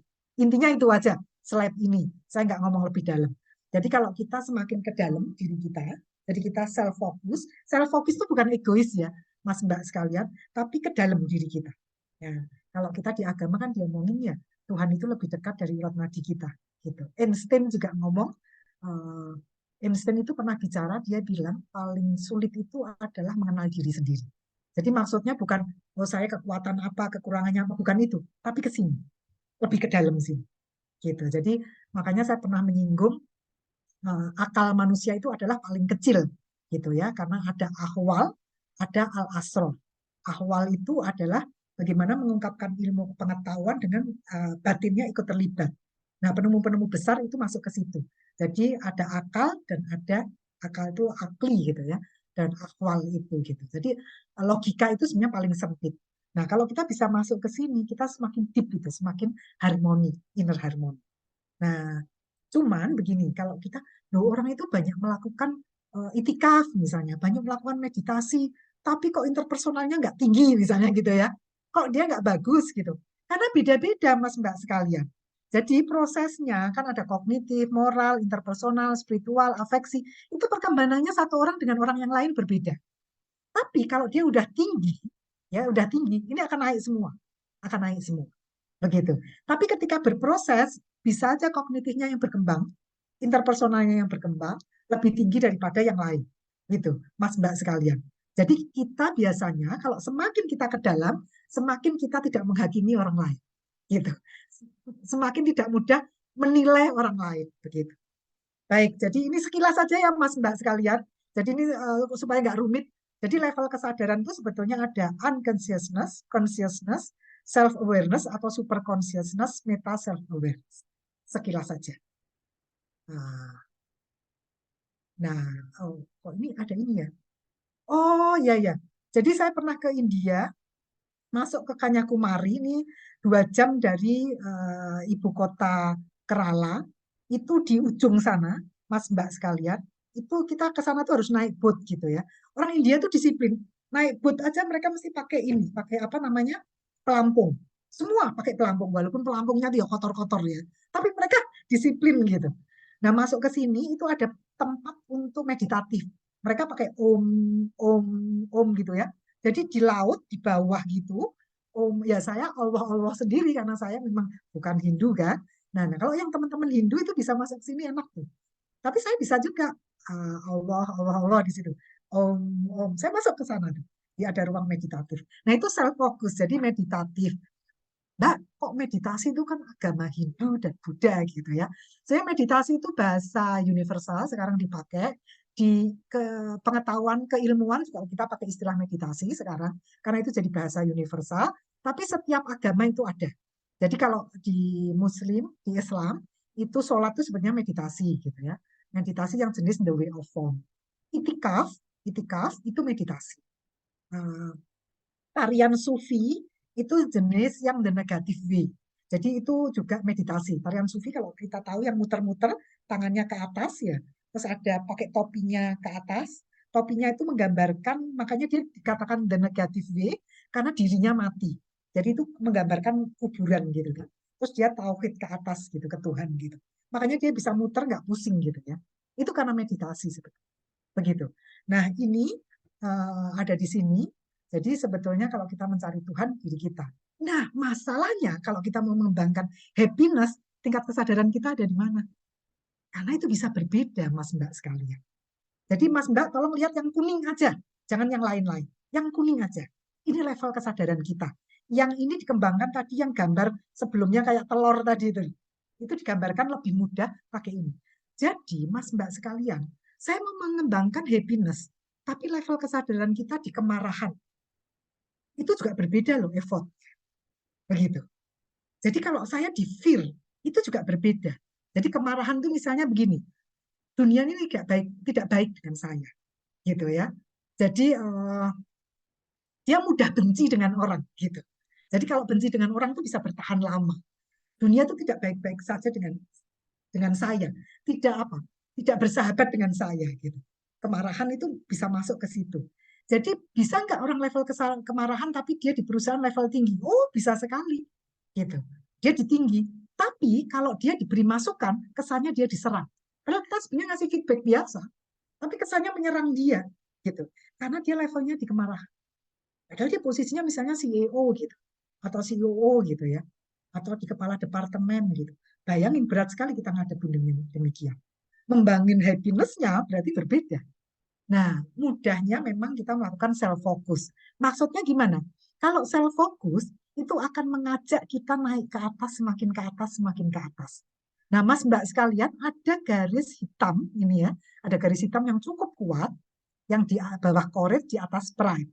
Nah, kebanyakan di dunia ini, itu masuknya adalah yang di garis hitam bawah, ke bawah. Jadi pride gitu, misalnya dalam kelompok, kok saya nggak diundang sendiri ya, terus saya tersinggung, terus saya sakit hati dengan dia. Itu masuk di pride, tapi dia tipenya sebenarnya mengembangkan diri terus. Nah, terutama kalau misalnya di universitas gitu ya, wah dia misalnya doktor atau profesor gitu, nggak diundang di apa gitu ya, terus misalnya sakit hati gitu. Wah, saya kok sakit hati. Misalnya nggak diundang di pernikahannya anaknya koleganya, kan bisa aja mungkin hilang atau lupa tercatat kan. Kalau saya ya santai aja gitu. Oh mungkin di perjalanan hilang nggak nyampe, atau mungkin waktu nyusun itu kelewatan, itu kan bisa aja. Nggak niat gitu kan bisa aja. Ya dibuat santai aja. Tapi kalau di pride nggak bisa. Mereka akan tersinggung karena di sini dia demanding gitu ya. Live view-nya tuh demanding. God view-nya indifferent. Jadi ini beda-beda. Level kesadaran kita di sini, kita akan melihat kehidupan kita seperti apa, emosi prosesnya di dalam diri kita seperti apa, itu beda-beda Mas Mbak sekali. Mungkin kita nggak perlu terlalu pusing di sini. Tapi gimana caranya supaya kita meningkat ke atas gitu. Caranya dengan self-focus. Nah, ini saya tunjukkan, Mas Mbak sekalian kenal yang dari Kalikut itu, Kalikut itu siapa ya? Mother Teresa ya. Itu di love, nomor 13 ini, Mas Mbak sekalian. Levelnya dia di love. Gitu. Nah, biasanya dari pride ke courage ini, itu akan ada sedikit goncangan dalam dirinya. Karena ada turning point gitu di situ. Ya, itu goncangan pertama ada di sini, nanti goncangan kedua itu di acceptance. Karena di acceptance itu benar-benar dia harmoni sekali, dia melihat dunia itu begitu harmoni gitu. Jadi di acceptance itu. Memang kalau yang level atas itu dia bisa lihat bawahnya. Tapi kalau yang di level bawah nggak bisa ngelihat di atas karena dia kan nggak ngalami. Begitu. Kalau yang di bawah dia tahu, oh dia masuk di ini apa fear misalnya ya. Dia masuk di courage, kalau dia di level atas dia bisa ngelihat. Tapi semakin ke atas ini dia semakin tidak menilai. Begitu. Jadi kalau kita lihat ya, semakin ke atas ini pengaruh dari eksternal itu semakin kecil. Begitu Mas Mbak sekalian. Jadi dia memang tidak tergantung dengan eksternal. Gitu. Jadi dirinya dengan Tuhan gitu. Jadi semakin dalam dirinya dengan Tuhan gitu. Jadi luar itu semakin kecil mempengaruhi kita gitu. Jadi kalau kita lihat panca indera, karena kita tuh kan dipengaruhi oleh panca indera kita ya, mendengar suara, diomongin, melihat mata gitu kan. Nah, mereka ini semakin ke atas panca indera itu sebagai pintu saja. Jadi masuk dan keluar dia tidak menilai, tidak memaknai. Orang-orang yang semakin atas itu gitu. Jadi kayak misalnya Mother Teresa itu kan di love, orang mau ngomongin apa dia juga nggak peduli gitu ya. Jadi memang eksternal itu jadi tidak terpengaruh. Semakin ke atas kita semakin seperti itu. Jadi penilaian orang itu menjadi tidak penting gitu. Jadi kalau kita sudah mulai masuk ke sana, sebenarnya kita mulai masuk ke courage. Penilaian orang itu menjadi tidak penting gitu. Kita semakin ke dalam aja, fokus ke dalam begitu. Nah, sebetulnya kalau kita lihat, kita tuh biasanya kalau sedih-sedih, terus kondisi baik itu senang, kita senang gitu ya. Nah, kalau semakin orang-orang ini semakin tinggi, dia dapat kesenangan dan kesedihan itu ya relatif datar gitu, biasa aja. Makanya emosi netral itu sebenarnya yang paling tinggi. Jadi emosi negatif paling rendah, emosi positif di atasnya, yang netral itu paling tinggi. Jadi mereka kalau senang ya senangnya kecil gitu ya, kalau sedih sedihnya kecil gitu. Walaupun dapat uang 1 miliar gitu misalnya. Gitu. Jadi mereka memang kecil gitu ritmenya ini gitu. Ya, ritme emosinya dia itu juga kecil. Nah, kalau kita kan cenderung besar begitu ya. Baik, ini mereka menjadi begini nih. Jadi semua menurut dia kejadian di dunia ini kalau yang semakin atas, semakin orang itu harmoni, semakin melihat tidak ada yang jelek kejadian di dunia ini. Semua untuk kebaikan kita. Jadi kalau misalnya kita mengalami kesedihan, kesedihan itu sebetulnya juga hadiah. Karena ketika kita bisa memaknai, sebenarnya itu untuk pengembangan diri kita. Jadi Tuhan itu tidak pernah memberi hal yang jelek. Jadi istilah bencana alam, sebenarnya alam itu mencari keseimbangannya, bukan bencana kan, termasuk musibah gitu ya. Kita sering mengatakan sedang mengalami musibah, sebenarnya bukan musibah gitu. Karena Tuhan itu sebetulnya kan memberi kebaikan untuk pertumbuhan kita gitu. Jadi kenapa kita dikatakan berprasangka baik kepada Tuhan? Karena semua yang terjadi pada diri kita itu untuk pengembangan diri kita. Jadi kesedihan, hadiah itu tidak selalu dalam bentuk kesenangan. Kesedihan atau penderitaan itu juga bisa menjadi hadiah ketika kita bisa memaknai di situ. Gitu. Jadi orang yang semakin atas itu semakin melihat semua itu adalah kebaikan. Gitu. Jadi kalau ada orang yang tidak baik, itu dia bisa kirimi doa saja, gitu ya, kirimi doa. Kalau dia bisa berkontribusi, kalau tidak bisa, ya dia lihat aja minta petunjuk siapa, apakah itu tugas saya atau tugas orang lain. Tapi dia kirim doa. Semakin ke atas, semakin dia tidak menilai, tidak mudah menilai orang. Jadi tidak menghakimi. Jadi kehidupan itu hanya 10% yang terjadi pada diri kita, 90% itu adalah reaksi kita terhadap kejadian itu, gitu ya. Jadi semakin tinggi tadi level kesadaran kita. Jadi sekarang kita kalau mau inner harmony, inner peace, gitu ya, happiness-nya kita memang dari dalam, kita level kesadarannya kita naik. Itu sebetulnya. Kalau kita pengen lebih tinggi lagi. Matur nuwun, silahkan. Terima kasih. Begitu. Silahkan. Keren banget, Mbak Lela. Terima kasih. Bagus sekali, Mbak Laila. Menarik dan kita jadi lebih terbuka sekarang. Kunci yang tadi saya petik, jangan gadaikan kebahagiaanmu hanya dengan 10% di sekelilingmu. Kan gitu kira-kira ya, Mbak ya? Fokus kepada dirimu sendiri. Apakah dengan kata sederhananya itu boleh kita bilang sebagai cuek, Mbak? Nah, itu beda. Jadi kalau cuek itu kan tidak peduli gitu ya, tidak peduli. Tapi kalau ini dia lebih tidak menilai gitu. Dan satu itu, kedua dia lebih tidak eksternal itu mempengaruhi diri kita itu menjadi kecil persentasenya. Masuk yang 10%. Tapi sebenarnya bukan cuek sih, bukan cuek. Karena biasanya orang yang happy itu malah orangnya tipenya nggak cuek malah yaitu kayak Mbak Herlani membuat, Mbak Uga membangun ini, Mbak Titi sama Mas Toto membangun IHL gitu ya. Itu sebetulnya orang-orangnya malah begitu. Jadi malah tidak cuek gitu. Karena dia penuh kan. Kalau orang penuh itu baru dia bisa memberi kan. Kalau kita tidak penuh kan kita tidak bisa memberi gitu. Karena ngomong penuh itu kan sangat subjektif ya. Sangat subjektif. Kita penuh ya versi kita sudah penuh kok. Jadi saya senang aja memberi gitu. Jadi malah nggak cuek tuh Mas Toto. Malah peduli. Jadi empati. Malah peduli gitu. Ya. Malah care-nya tinggi gitu ya. Hanya dia tidak mengizinkan level happiness dia itu terlalu gampang mendengar pengaruh kiri kanan apapun komentarnya gitu ya. Itu ya. Oke. Ya, jadi lingkungan itu mempengaruhi dia sekali. Misalnya saya tidak bahagia karena pasangan saya seperti ini. Atau misalnya anak saya seperti ini. Nah, itu kan kita harus melakukan langkah-langkah. Betul. Ya. Kalau saya dulu tahun 2003, Mas Toto, itu saya potong dengan namanya cord cutting ternyata saya baru tahu. Karena dulu saya nggak ngerti itu istilahnya.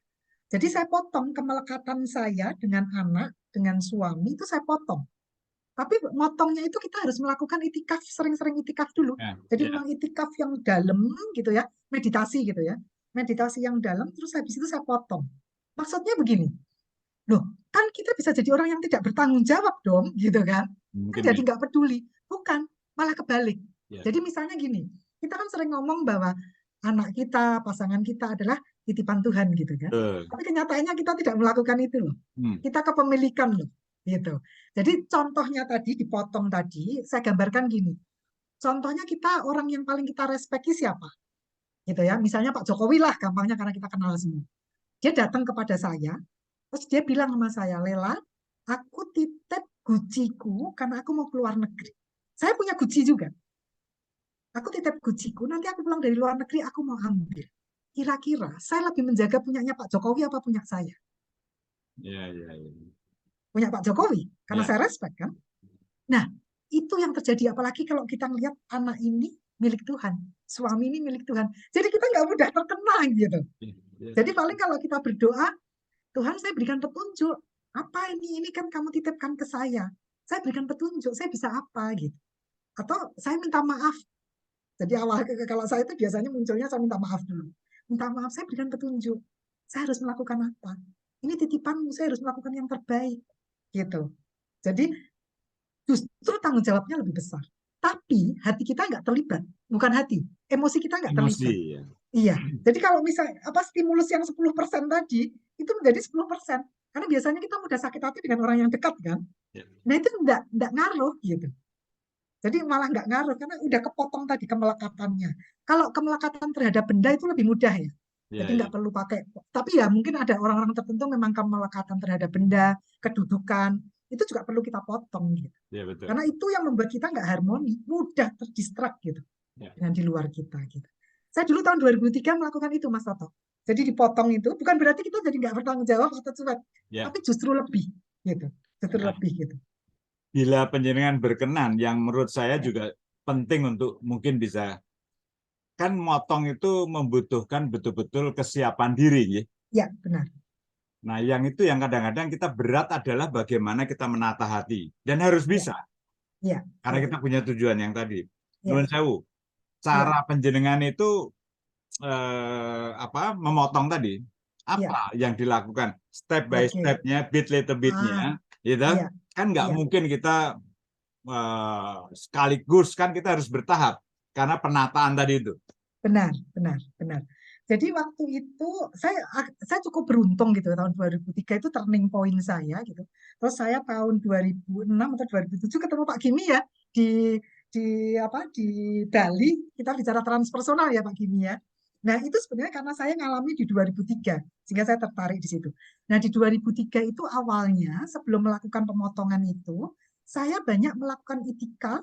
Dan banyak itikaf itu seperti meditasi ya Mbak Ayu ya, yang dari Bali. Jadi saya rajin saya melakukan itikaf setiap hari. Terus kemudian zikir. Zikirnya itu yang level 2. Jadi bukan yang level 1. Zikir itu kan ada 6 level kan. 6 atau 7 level. Sampai kawas-kawas itu. Nah, saya level kedua itu saya lakukan zikirnya. Level kedua itu gimana? Jadi bibirnya tertutup, lidahnya yang bergerak. Jadi kalau di mantra lah ya, kalau di Hindu juga bisa, Buddha, terus kemudian kalau di Katolik mungkin Rosario dan lain sebagainya itu bisa apapun lah ya. Nah itu mulutnya tertutup tapi lidahnya bergerak. Nah itu sebetulnya zikir level 2. Jadi itu kita mindful. Karena kalau zikir biasa tuh suka lupa loh sampai di mana gitu ya, tadi berapa dan lain sebagainya. Tapi kalau kita melakukan itu kita akan mindful. Itu juga saya terapkan ketika saya melakukan salah satu terapi pada orang HIV/AIDS waktu itu. Jadi pakai level kedua minimal, Mas Toto. Nah, sehari itu bisa banyak gitu ya. Waktu nyetir itu saya biasa zikir kan, sampai sekarang saya masih melakukan itu. Terus banyak di mindful walking itu pakai zikir gitu ya. Jadi banyak zikir, banyak mantra. Waktu itu saya melakukan itu. Terus kemudian banyak itikaf, banyak meditasi. Jadi setiap malam sama pagi itu saya mesti itikaf gitu ya. Sampai sekarang sih kalau itu. Jadi itikafnya itu dalam banget, nggak kayak sekarang tuh saya itikafnya pendek-pendek tuh saya. Kalau dulu tuh bisa dalam, bisa setengah jam sampai 1 jam gitu. Jadi saya melakukan itu, kebetulan tuh saya kepikir sendiri nih. Saya tuh kepikir sendiri, kayaknya aku perlu memotong deh, gitu. Attachment dengan, walaupun saya bukan tipe yang attach gitu. Saya perlu memotong. Nah, caranya gimana? Ternyata itu ada yang namanya, saya dikasih tahu dengan Prof. Quartarini yang kebetulan juga sama Pak Gimi, itu kita satu tim di riset, itu namanya cord cutting gitu. Cord cutting kalau nggak salah namanya. Nah, itu saya melakukan, saya masih nggak ngerti istilahnya. Nah, itu saya bayangkan melakukan visualisasi anak saya. Nah, gini, Mas Toto, ternyata suami saya dan anak perempuan saya itu cuma 1 kali. Anak yang kedua, yang laki-laki, saya perlu 2 kali dan pakai nangis-nangis. Jadi beda, gitu ya. Ternyata ada kemelekatan yang beda, gitu. Saya sadarinya di situ. Jadi ketika itu saya visualisasikan, saya pakai tali, gitu, jantung saya ke jantungnya anak saya, misalnya atau suami saya. Tapi saya memang banyak itikaf itu ya. Terus saya potong, gitu. Saya potong, gitu. Terus kemudian kalau yang anak laki-laki itu saya perlu 2 kali dan pakai nangis-nangis. Itu saya nggak bisa langsung sekali. Itu nggak bisa saya potong-potong, itu nggak bisa. Jadi saya berikutnya saya melakukan lagi yang kedua. Baru saya bisa kepotong. Nah, cuman begini, memang kita perlu melakukan self focus ke dalam dulu baru bisa melakukan itu dengan baik. Karena bisa aja kita melakukan visualisasi, potong gitu ya, tapi nggak berefek gitu. Nah, jadi perlu memang persiapan-persiapan seperti itu. Jadi waktu itu saya sudah melakukan lebih dari setengah tahun waktu itu, Mas Toto. Dan asam urat saya juga hilang itu, Mas Toto. Jadi bertahun-tahun tuh saya punya asam urat ya. Dampaknya Nggak tahu. kelihatan juga. Iya. Dikasih obat juga nggak turun. Akhirnya saya jengkel ya tetap aja saya makan jeroan sama emping. Karena toh kasih obat nggak makan emping dengan itu ya tetap tinggi. Akhirnya saya tetap makan. Terus saya melakukan itu, hilang sampai sekarang tuh asam urat saya. Nggak tahu kebetulan atau gimana ya, saya nggak tahu. Tapi yang jelas memang kita lebih harmoni, gitu. Jadi nanti juga kita lama-lama kita juga tubuh kita tuh pinter sekali, Mas Mbak sekalian. Saya nggak mau cerita di sini ya, nanti kepanjangan. Oke. Mas Heri pernah dengar itu ceritanya sama Mbak Titi. Nanti tubuh kita tuh pinter banget gitu. Nanti itu tubuh kita tuh pinter banget ngasih kode-kode sama kita. Sangat pintar sekali. Sempurnanya ciptaan Allah aja. Ya. Terus satu lagi ditambahi membaca kitab alam. Kitab alam tuh kode-kode alam gitu ya. Jadi kita tuh sering sebetulnya misalnya lagi nyetir tuh fokus apa gitu misalnya. Nah itu sebenarnya kitab alam. Itu ada kode untuk kita. Gitu. Termasuk misalnya saya itu sering tuh bertanya gitu. Saya ini membaca ini Ismu Adom ya, istilahnya Ismu Adom rangkaian dari Asmaul Husna. Saya mau saya tambahin karomah nggak ya? Gitu. Karena waktu itu guru saya yang saya suka minta tanya, saya tuh apa yang saya perlukan gitu, itu sudah meninggal. Karomah perlu nggak ya? Tahu-tahu di depan saya ada truk-truk itu urut-urutan tulisannya karomah semua. Gitu. Oh ya udah, berarti saya suruh baca tambahan karomah gitu. Jadi kita pintar baca kitab alam itu banyak sekali informasi gitu. Nah, barusan kejadian, saya biasanya juga begini, Mas Toto. Karena itu jadi memudahkan hidup kita. Karena kita kan banyak frekuensi di alfa kan. Pak Gimi itu ahli tuh di situ tuh. Kita banyak di alfa, jadi kita kan harmoni. Karena ketika kita banyak melakukan mantra, zikir, meditatif, kan otak kita banyak di alfa, banyak muncul di alfa, bukan di beta gitu kan. Jadi kita lebih rileks dan kita menjadi lebih harmoni dengan alam semesta.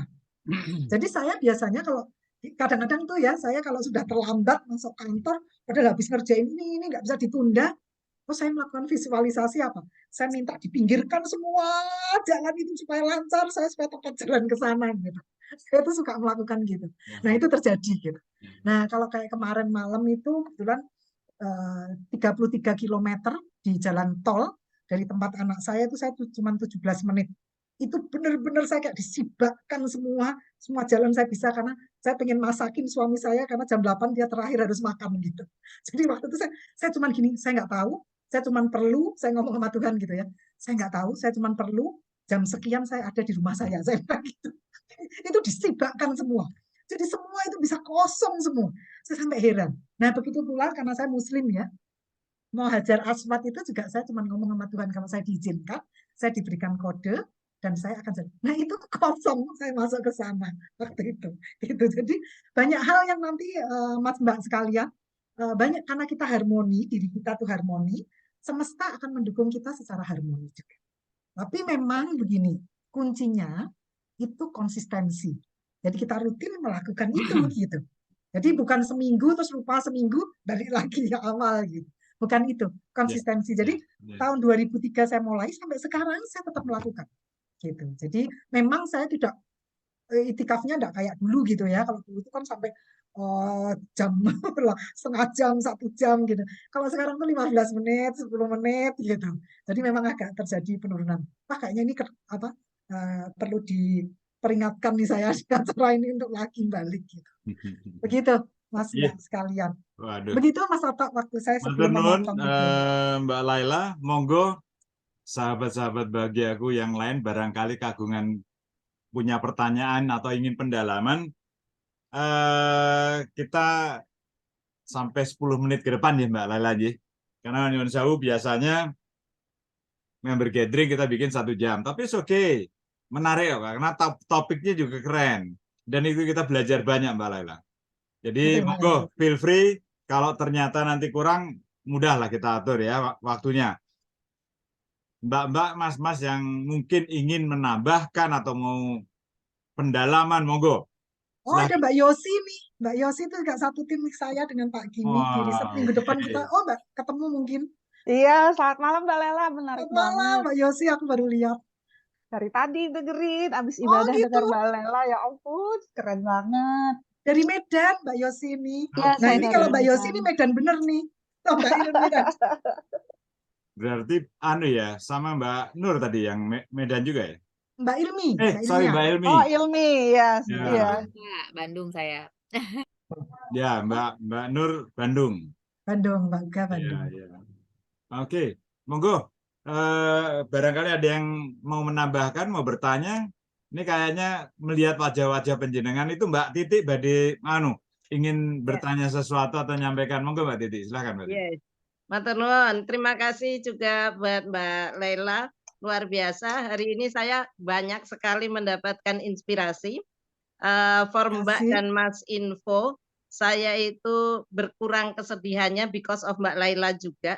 Ketika ditinggal suami, kemudian Mbak Laila menyampaikan bahwa 10% kebahagiaan kita itu tergantung pada orang lain. Sebenarnya 90% pada diri kita sendiri. Saya rasanya waktu itu seperti ditampar gitu ya. Berarti kalau saya kesedihan berlebihan karena ditinggal suami, saya itu bukan orang yang mandiri. Nah, disitulah kesadaran saya mulai kembali dan sekarang ini saya sedang in proses untuk menyeimbangkan diri supaya hidup lebih harmoni dan bahagia. Itu yang pertama. Yang kedua, satu hal saya bahagia sekali mendapatkan banyak inspirasi. Hal yang lain adalah saya sedih karena Banten itu tingkat kebahagiaannya paling rendah di Indonesia dan saya tinggal di Bintaro. Jadi saya memang di provinsi yang kebahagiaannya paling rendah, tapi itulah menjadi tugas saya dan kawan-kawan di Banten barangkali untuk bagaimana kita berupaya untuk membahagiakan mulai dengan diri sendiri terlebih dahulu gitu ya Mbak Laila ya, supaya bisa membahagiakan orang lain. Nah, ini pertanyaan berikutnya Mbak Laila. Iya. Setelah saya pensiun gitu ya, saya itu mulai membiasakan diri untuk slow living. Karena dulu kan apalagi kita tinggal di Jakarta dan sekitarnya, segala sesuatu kita kejar dengan cepat. Tapi rasanya saat ini sudah tidak terlalu memerlukan hal seperti itu. Bahkan ternyata slow living itu diperlukan, bukan berarti kita slow living itu terus bermalas-malasan, tidak. Tapi kita lebih atur irama hidup kita gitu. Nah, apakah itu juga menjadikan bagian dari untuk kita bisa lebih bahagia di usia-usia saya dan mungkin kawan-kawan seusia saya? Gitu Mbak Laila. Ya, terima kasih Mbak Titi. Tadi Mbak Titi udah sharing pengalaman gitu ya. Senang kalau dengerin ceritanya Mbak Titi itu banyak sekali pengalamannya. Nanti kalau ketemu itu banyak tuh pengalamannya dicerita-ceritain itu. Seneng tuh, lucu-lucu soalnya pengalamannya. Nah, Mbak Titi tadi yang terkait dengan apa tadi ya? Kok jadi lupa saya? Slow living. Oh, slow living, ya. Nah, memang kalau saya lihat misalnya Norwegia gitu ya, saya dari London terus ke Norway gitu kan, kerasa banget tuh bedanya ya. Sana kok kayaknya slow orangnya gitu. Nah, tapi memang kehidupannya, atmosfernya seperti itu. Tapi kalau kita sendiri, mungkin Mbak Titi dan teman-teman, kalau yang sudah masuk pensiun itu lebih mudah mengatur, gitu ya. Karena kemandirian waktu kita kan. Nah, tapi bagaimana dengan yang ritmenya kita semakin dalam gitu ya, kita masih terlibat gitu. Terikat Misalnya ya contoh tadi. saya itu kan harusnya udah masuk masa pensiun, tapi karena di pendidikan itu pensiunnya kan masih lama gitu ya, dan kerjanya tambah banyak ya Pak Kimi, Mbak Yosi ya, gitu. Prof Yati itu udah banyak itu pengalamannya gitu. Nah itu bagaimana supaya kita tetap rileks gitu, yang begitu padat sekali tapi kita tetap rileks. Nah, mungkin sharing sedikit aja. Dulu saya termasuk orang yang kaku. Kaku itu dalam arti gini. Dari bangun pagi sampai malam itu saya sudah ada jadwal. Semua. Jadi jam berapa tuh ngapain, jam berapa ngapain gitu. Itu tuh saya ada jadwal gitu semua. Jadi karena supaya bisa berjalan semua gitu. Karena saya nggak mau ada yang timpang gitu ya. Jalan semua gitu. Nah, tapi kan jadi membuat saya sebenarnya tipe yang kaku gitu ya. Kaku gitu. Nah, sejak 2003 itu saya rubah total Mbak Titi. Jadi benar-benar saya berubah total gitu ya. Saya sempat nggak pakai apa-apa. Saya bilang saya jalan, saya pakai dalam, pakai yang alfa tadi. Saya dalam, saya jalan, ya kelar semua itu. Gitu. Sekolah itu waktu itu S3 juga seperti itu gitu. Jadi maksud saya ketika di dalam itu juga ternyata malah mempermudah kita kalau kita melakukan self focus. Ritme kita sebetulnya padat, tapi kita relax gitu. Padat gitu ya, padat kita sebetulnya jadwalnya padat tapi kita rileks ketika menjalaninya. Jadi sepertinya energi kita tuh besar gitu, karena itu tadi kita kan banyak osilasi otak kita, mungkin yang lebih muncul itu di alfa itu lebih banyak muncul gitu. Jadi energi kita tuh besar walaupun kita padat gitu, nggak kelelahan, nggak burn out gitu. Jadi kita besar walaupun itu, kalau kita banyak melakukan self focus gitu. Ada aja gitu, karena kreativitas segala macam itu kan munculnya ada di situ. Contoh gampang gini, Mas Mbak sekalian, kalau misalnya pup gitu, kalau pupnya lama itu kan diem, kalau sekarang mungkin Mbak HP ya, diem gitu, tahu ada muncul ide apa gitu kan, kan kita lagi relax gitu. Terus kalau misalnya lagi beribadah lah, sholat gitu. Jadi kalau lagi sholat mencoba kusuk, ketemu tuh ini tadi kok lupa tak taruh di sana gitu atau apa gitu kan, jadi nggak kusuk sholatnya. Ya karena itu tadi kreativitas muncul. Ketika kita deep itu banyak sekali yang bisa muncul di sekitar kita, memudahkan kita gitu. Nah kalau yang pensiun mungkin lebih enak Mbak Titi, tapi yang tidak pensiun bisa kok melakukan itu. Jadi dulu saya 2003 itu mulainya itu saya ubah semua. Gitu. Jadi saya benar-benar saya rubah. Kalau sekarang nih ya poin-poin aja yang harus dikerjakan. Kalau dulu tuh sampai jam itu. Jadi saya agak kaku sih. Jadi kalau mereka ada ngajak nonton bioskop gitu, saya masih ingat sahabat saya tuh orangnya spontan gitu kan. Ya nonton bioskop tuh benar-benar nggak ada di jadwal saya gitu. Jadi sampai segitu. Terus berubah total. Ternyata kerjaan semakin banyak, semakin bisa selesai, tapi kita juga rileks gitu. Asalkan kita banyak melakukan self focus gitu. Ya, ya, Oke. ya. Mbak Lela, saya ini melatihnya gitu ya. Alhamdulillah saya Muslim, jadi melatihnya dari sisi fisik. Kalau dulu yang namanya sholat itu kan bruk gitu ya, setiap gerakan. Nah ini saya mulai melatihnya secara fisik dengan menikmati setiap gerakan sholat. Kemudian setiap kali ada pekerjaan yang itu harus mindful kan sebetulnya Mbak. Kenapa? Mindful kan itu sebetulnya, Ya, hadir betul. sepenuhnya saat ini gitu kan. Ya betul. Terus kebetulan ya kalau ada pekerjaan yang bersamaan, saya selalu berpikir prioritas dan pasti ada solusinya. Sehingga saya mulai berpikirnya satu persatu dan memang betul. Ujung-ujungnya selesai. Kalau dulu menghadapinya kan kita maunya menghadapi sama-sama, jadinya kalau bahasa Jawanya kan kemrungsung gitu ya. Nah, karena sekarang lebih bisa menata waktu, tenaga dan pikiran gitu, rasanya memang itu gitu. Lebih ini ya. Ya, lebih slow tapi produktif gitu ya. Ya gitu. Ya, terima kasih banyak Mbak. Terima kasih Mbak sharingnya. Mbak Laila, ini ada pertanyaan ini. Iya. Dari Mbak Diana Rahmasari. Bu Laila, untuk lansia bagaimana di negara-negara yang indeks bahagianya tinggi? Nah, lansia yang saya amati itu kebetulan kalau di beberapa negara itu kok saya nggak banyak ketemu lansia yang mobilitasnya rendah. Saya nggak banyak ketemu. Kecuali di eh, ini Swedia. Swedia itu kok cukup banyak saya ketemu orang-orang tua, tapi mobilitasnya gini, maksudnya dia ada keterbatasan mobilitas, jadi dia pakai apa namanya alat gitu, tapi dia tidak dibantu orang lain, dia pakai sendiri, yang model jalan gitu, karena mereka kan juga ramah untuk lansia ya di negara-negara itu kan, ramah untuk lansia. Jadi mereka jalan sendiri tuh kalau saya lihat di Swedia.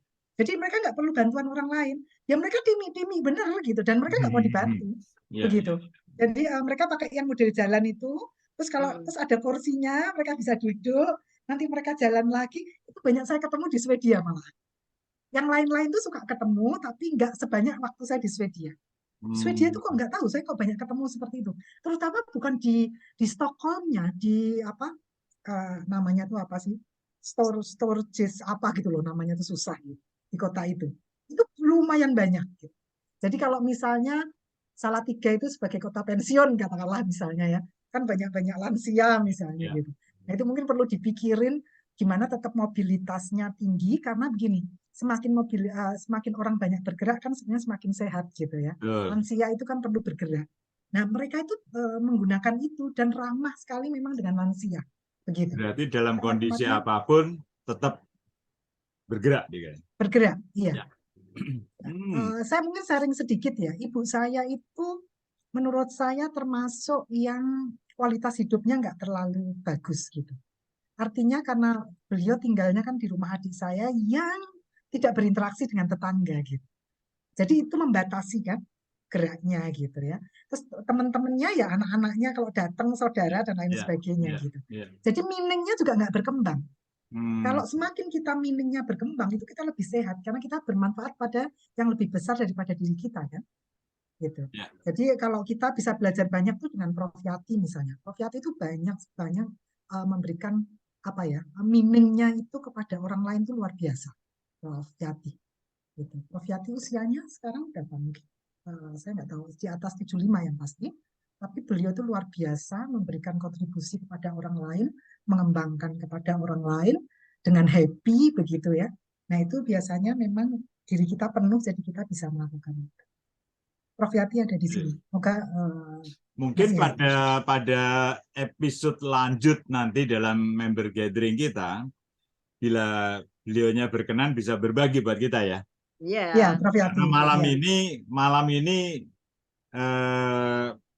kita sudah agak lewat waktu dan masih ada satu pertanyaan lagi, Mbak Laila. Mas Yuniarko ini bertanya begini, apakah bahagia secara biologis berbeda dengan bahagia secara spiritual? Nah ini ya apakah karena ini sekarang udah jam 21.40 ataukah tergantung nanti monggo mbak-mbak mas-mas semuanya ini mau dilanjut sampai jam 10 atau seperti apa ya. Berarti kita punya 20 menit lagi, kita udah 2 hours. Tapi nggak apa-apa lah, ya enjoy. Karena memang kita mencari kebahagiaan. Ada sacrifice factor-nya di situ. Jadi monggo Mbak Laila. Yang dimaksud biologis itu bagaimana? Nah, ini maksudnya adalah sensori kita gitu ya. Mas Yun, kalau perlu bisa speak up, monggo Mas Yun. Silakan Mas Yun. Baik, terima kasih Bu Laila, Pak Stoto. Jadi saya sering menghadiri pertemuan kajian-kajian tentang spiritualitas. Ada ungkapan salah satu Profesor Nasaruddin Umar mengatakan bahwa puncak kebahagiaan, kenikmatan biologis adalah, maaf nih, ini udah senior semua kan ya. Jadi maaf ini agak kasar ya, mohon maaf tanda petik. Puncak kenikmatan secara biologis adalah orgasme biologis ya. Oh, oke. Tapi ada lagi puncaknya nikmat di atas segalanya adalah orgasme spiritual. Nah itulah puncaknya kedekatan kita dengan Allah Tuhan ya. Kalau dalam dunia tasawuf itu udah sampai makomnya fana ya, fana sehingga yang ada hanya diri kita sendiri dengan Tuhan. Ya. Nah inilah bahagia secara biologis itu ya bentuknya kebendaan, ya. Kebendaan. Duniawi gitu ya. Oke. Duniawi, Iya, iya. kebendaan. Nah, ini Iya. masih banyak yang orang sekarang ini masih mencari bahagia dalam hal kebendaan. Iya, Padahal iya. hakikat bahagia itu adalah spiritual ya. Bagaimana pendapat nih, Mbak Iya. Lela? Terima kasih. Ya, terima kasih. Jadi istilah spiritual sampai sekarang itu belum ada kesepakatan sebetulnya, tetapi ada 4 besar gitu ya spiritual. Inti dari spiritual. Jadi gini, kalau kita bicara tentang spiritual, saya mungkin istilah spiritual dulu ya dengan religi untuk dipisahkan dulu gitu. Ya. Jadi kalau gampangnya begini, religi itu seperti air minum, air. Ada yang suka es teh, ada yang suka es jeruk, misalnya segala macam, itu adalah religi. Nah, itu beda-beda kan. Untuk hausnya lepas itu dengan minuman tertentu sesuai kesenangan kita. Nah, itu religi tuh yang disebut minuman itu. Nah, spiritual itu apa? Spiritual itu sebetulnya esensi dari religi. Jadi kalau kita bicara spiritual, sebetulnya airnya. Jadi kita sebetulnya hausnya itu diselesaikan dengan airnya gitu ya. Nah, itu membedakan dulu antara religi dengan spiritual. Karena kebetulan transpersonal psychology itu berbicara tentang spirituality gitu. Jadi kesadaran itu sebetulnya menuju semakin atas itu kita berbicara spiritualitas itu. Yang kesadaran ke atas tadi, Mas Yuniarko gitu. Jadi itu semakin spiritual. Jadi level-levelnya itu berbeda. Jadi level spiritualitas kan beda-beda ya. Ada di level ini. Tauhid kan ada 4 ya. Kalau kita masih tauhid awam gitu kan. Terus yang paling tinggi kawas al-kawas gitu. Jadi tauhidnya itu sudah tauhidnya sudah masuk ngeblend gitu ya. Jadi kalau kita kan baca, kalau yang muslim, mohon maaf ini yang non muslim, itu kalau kita baca kan la ilaha illallah. Kalau yang di atasnya pakai hu gitu ya. Ya kan? Ha gitu. Terus yang atasnya lagi itu yang udah menyatu gitu. Jadi kan sebenarnya ilmu tauhid kan seperti itu. Kita masih mengejar di awam. Jadi spiritualitas kita juga di level itu gitu. Di level itu. Jadi sebetulnya juga level-levelan. Nah, apakah lebih menyenangkan mana dengan yang biologis gitu ya? Nah, kalau yang biologis itu biasanya kan pendek-pendek ya. Pendek-pendek gitu. Jadi pendek-pendek pengen diulang terus gitu. Nah, kalau yang spiritualitas itu jadi seperti kebutuhannya itu berbeda. Jadi kita dalamnya gini, jadi kita tuh seperti kalau jatuh cinta. Pernah ngerasain nggak jatuh cinta dengan Tuhan berkali-kali? Itu sebenarnya kita masuk ke spiritualitas. Kita tuh jatuh cinta sama Tuhan berkali. Dan kita ngerasain Tuhan itu kok cemburu dengan saya gitu. Saya tuh ngerasa kecemburuan Tuhan itu ngerasa, nah itu kita sebenarnya udah mulai masuk ke spiritualitas gitu. Nah itu lain sekali dengan kalau kepuasan yang biologis tadi. Peaknya tuh beda sekali karena masuknya ke harmoni, inner peace itu luar biasa gitu. Jadi kalau yang itu kan peak dari biologis, kalau ini peak experience dari pengalaman manusia, kalau yang spiritualitas itu. Walaupun itu tingkat-tingkatan juga di Mas Yuniarko. Jadi karena level kesadaran kan tingkat-tingkatan ya. Itu tingkat-tingkatan yang paling banyak dibahas oleh Hawking tadi, 17 level tadi. Nah, sebetulnya lebih besar, lebih dalam, karena setiap level itu juga masih level-level lagi. Satu level itu juga masih level-level lagi. Jadi spiritualitas itu sebenarnya dalam, panjang gitu ya prosesnya. Pintu gerbang pertama itu sebetulnya yang kita masuk ke courage tadi. Itu pintu gerbang pertamanya. Jadi pintu gerbangnya panjang itu untuk spiritualitas. Nah, cuman pertanyaannya begini. Untuk mencapai spiritualitas itu bisa melalui agama dan tidak agama. Jadi untuk mencapai spiritualitas. Tapi agama mengajarkan cara-cara untuk mencapai spiritualitas. Nah, lebih enaknya mana gitu. Nah, tergantung tingkatannya. Semakin kita bisa merasakan, aduh itu sudah suatu kebutuhan dan keberuntungan. Karena ngerasainnya begitu, Mas Yuniarko. Jadi udah masuk ke keberuntungan gitu. Kalau saya bisa merasakan itu tuh, ini beruntung banget, beruntung dalamnya gitu. Karena kalau yang biologis beda itu. Karena kala itu kan kayak rekreasi ya. Itu rekreasi manusia kan sebetulnya. Jadi agak berbeda. Bukan agak berbeda ya, berbeda sekali. Kalau ini ada keberuntungan gitu. Kalau kita dapat itu, aduh kalau ini kok saya merasakan ini, peak experience kita tuh luar biasa.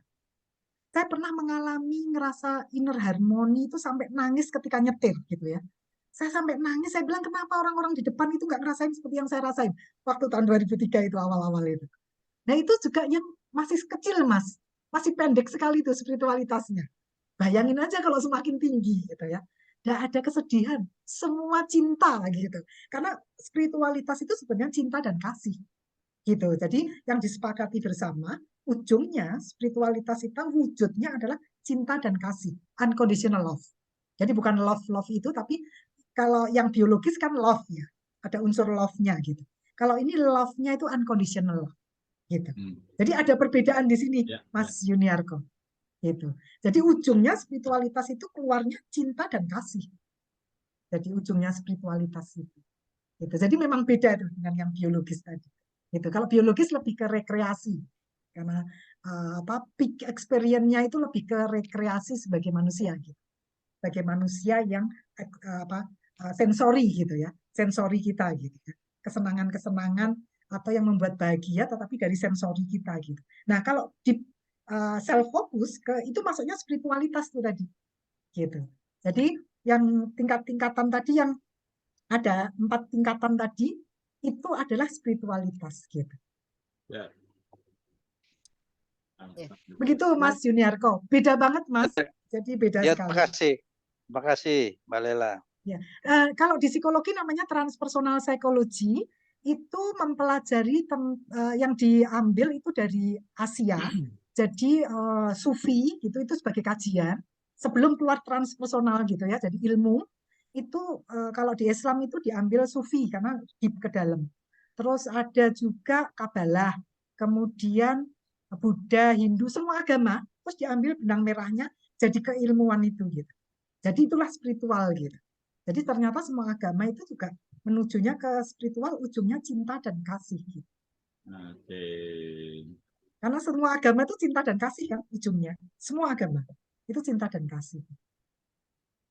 Siap. Matur nuwun Mbak Laila.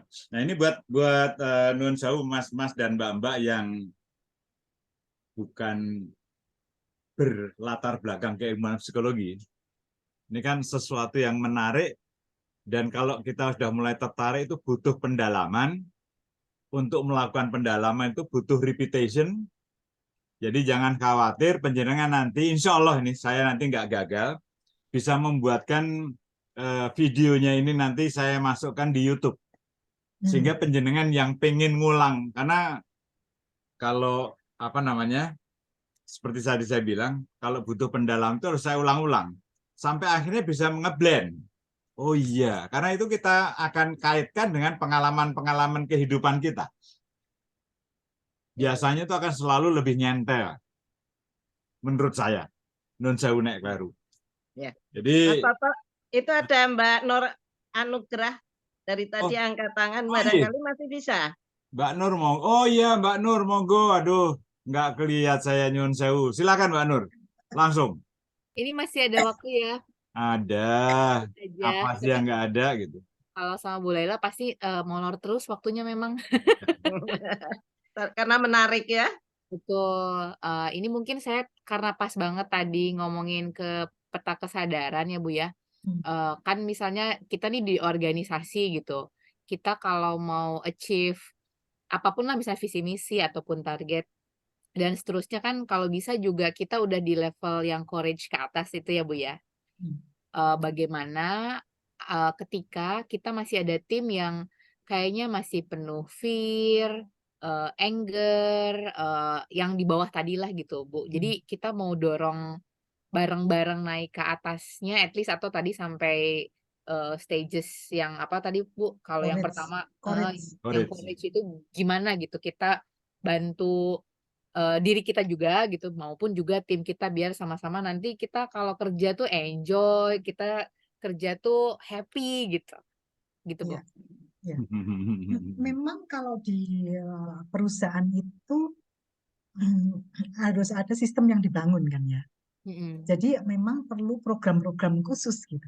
Ada namanya consciousness organization, itu ada khusus memang. Jadi bagaimana membangun itu ada di positive psychology itu Mbak. Jadi untuk membangun ada juga di positive psychology itu mindful organization, itu juga ada. Mbak Jadi Laila, ya, Mbak Laila, Nun Sewu, Mbak Laila, aku ya, potong. Untuk mengurai apa yang ingin diketahui Mbak Nur, itu ya. sesuatu yang sangat Sesi sering khusus ketemu. kayaknya. Itu yang saya mau bilang. Karena untuk mereka-mereka yang masih aktif, kita dulu ngalamin Mbak ya, di dalam satu teamwork, selalu kan ada yang speed larinya berbeda-beda. Juga karakter manusianya juga berbeda-beda. Sehingga kadang-kadang pace-nya itu nggak apa ya, itu kalau kita nggak kuat-kuat hati ya terpengaruh nih hati kan gitu ya. Padahal harusnya itu kan lingkungan. Nah, Ya, maksud cuman mungkin ini saya, beda Mas Toto. yeah, Karena tadi yang sempat disinggung yang terkait dengan speed, itu kan terkait dengan kompetensi misalnya, soft kompetensi, hard kompetensi gitu ya. Tapi itu kalau soft kompetensi itu masuknya sudah ada self concept sebetulnya. yeah. Terus karakter positif dan motif gitu. Itu soft kompetensi. Kalau hard kompetensi kan knowledge, hard skill maupun soft skill gitu. Nah, itu mungkin lebih ke sana itu. Ya, Kalau nah yang tadi itu sempat yang disinggung. saya pengen ini apa? Ya. Kalau ini membutuhkan semacam apa ya, uraian dan pemaparan supaya kita nggak misleading gitu ya. Ya. Mungkin kalau boleh saya usulkan Nun Sewu Mbak Nur, mungkin kita buatkan, kita atur waktu ya. Ya. Karena ini memang kan khusus nih. waktu yang memang hal-hal yang kita pengen ketahui. Jangan lupa sasaran kita adalah membuat kita berdaya, berguna, dan happy endingnya bahagia.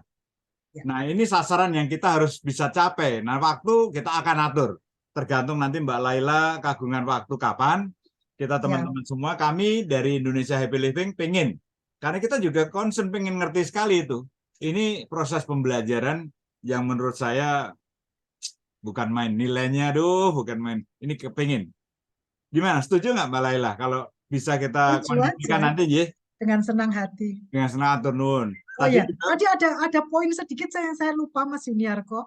Kalau kita sudah sampai ke cinta kasih, bagaimana kita nggak happy terus setiap hari? Bukan main.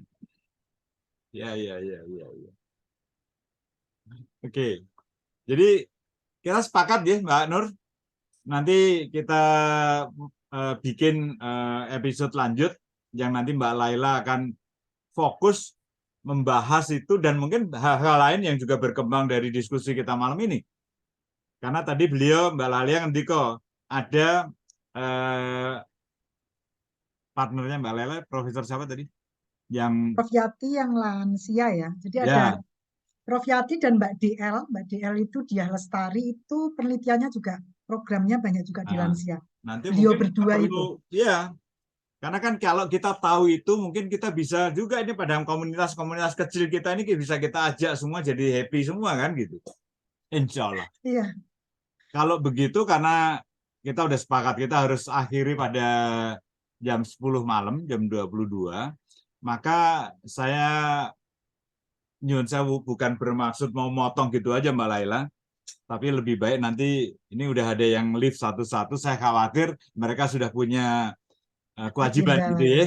Jadi untuk sementara sesi ini bisa kita akhiri dan sebelum kita akhiri kita akan abadikan, kita bikin foto bersama dulu. Untuk itu bagi yang masih off cam bisa dibuka. Sebelum itu sekali lagi saya ingin matur nuwun untuk Mbak Laila yang sudah begitu telaten menjelaskan untuk kita-kita ini. Apalagi banyak di antara kita ini yang juga yang latar belakang ininya bukan ilmu psikologi. Apalagi kalau orangnya sakta Mbak Laila, itu saya dulu ngalamin. Saya nggak pengen yang panjang, saya pengen bottom line-nya, konklusinya apa kan gitu. Tapi setelah kita dalami, enggak, kita harus tahu step by step-nya, little bit-nya gitu kan.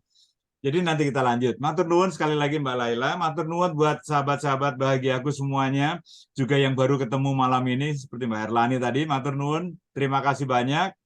Jangan bosan, 2 minggu sekali kita bikin member gathering dan 2 bulan sekali kita bikin Zoominar.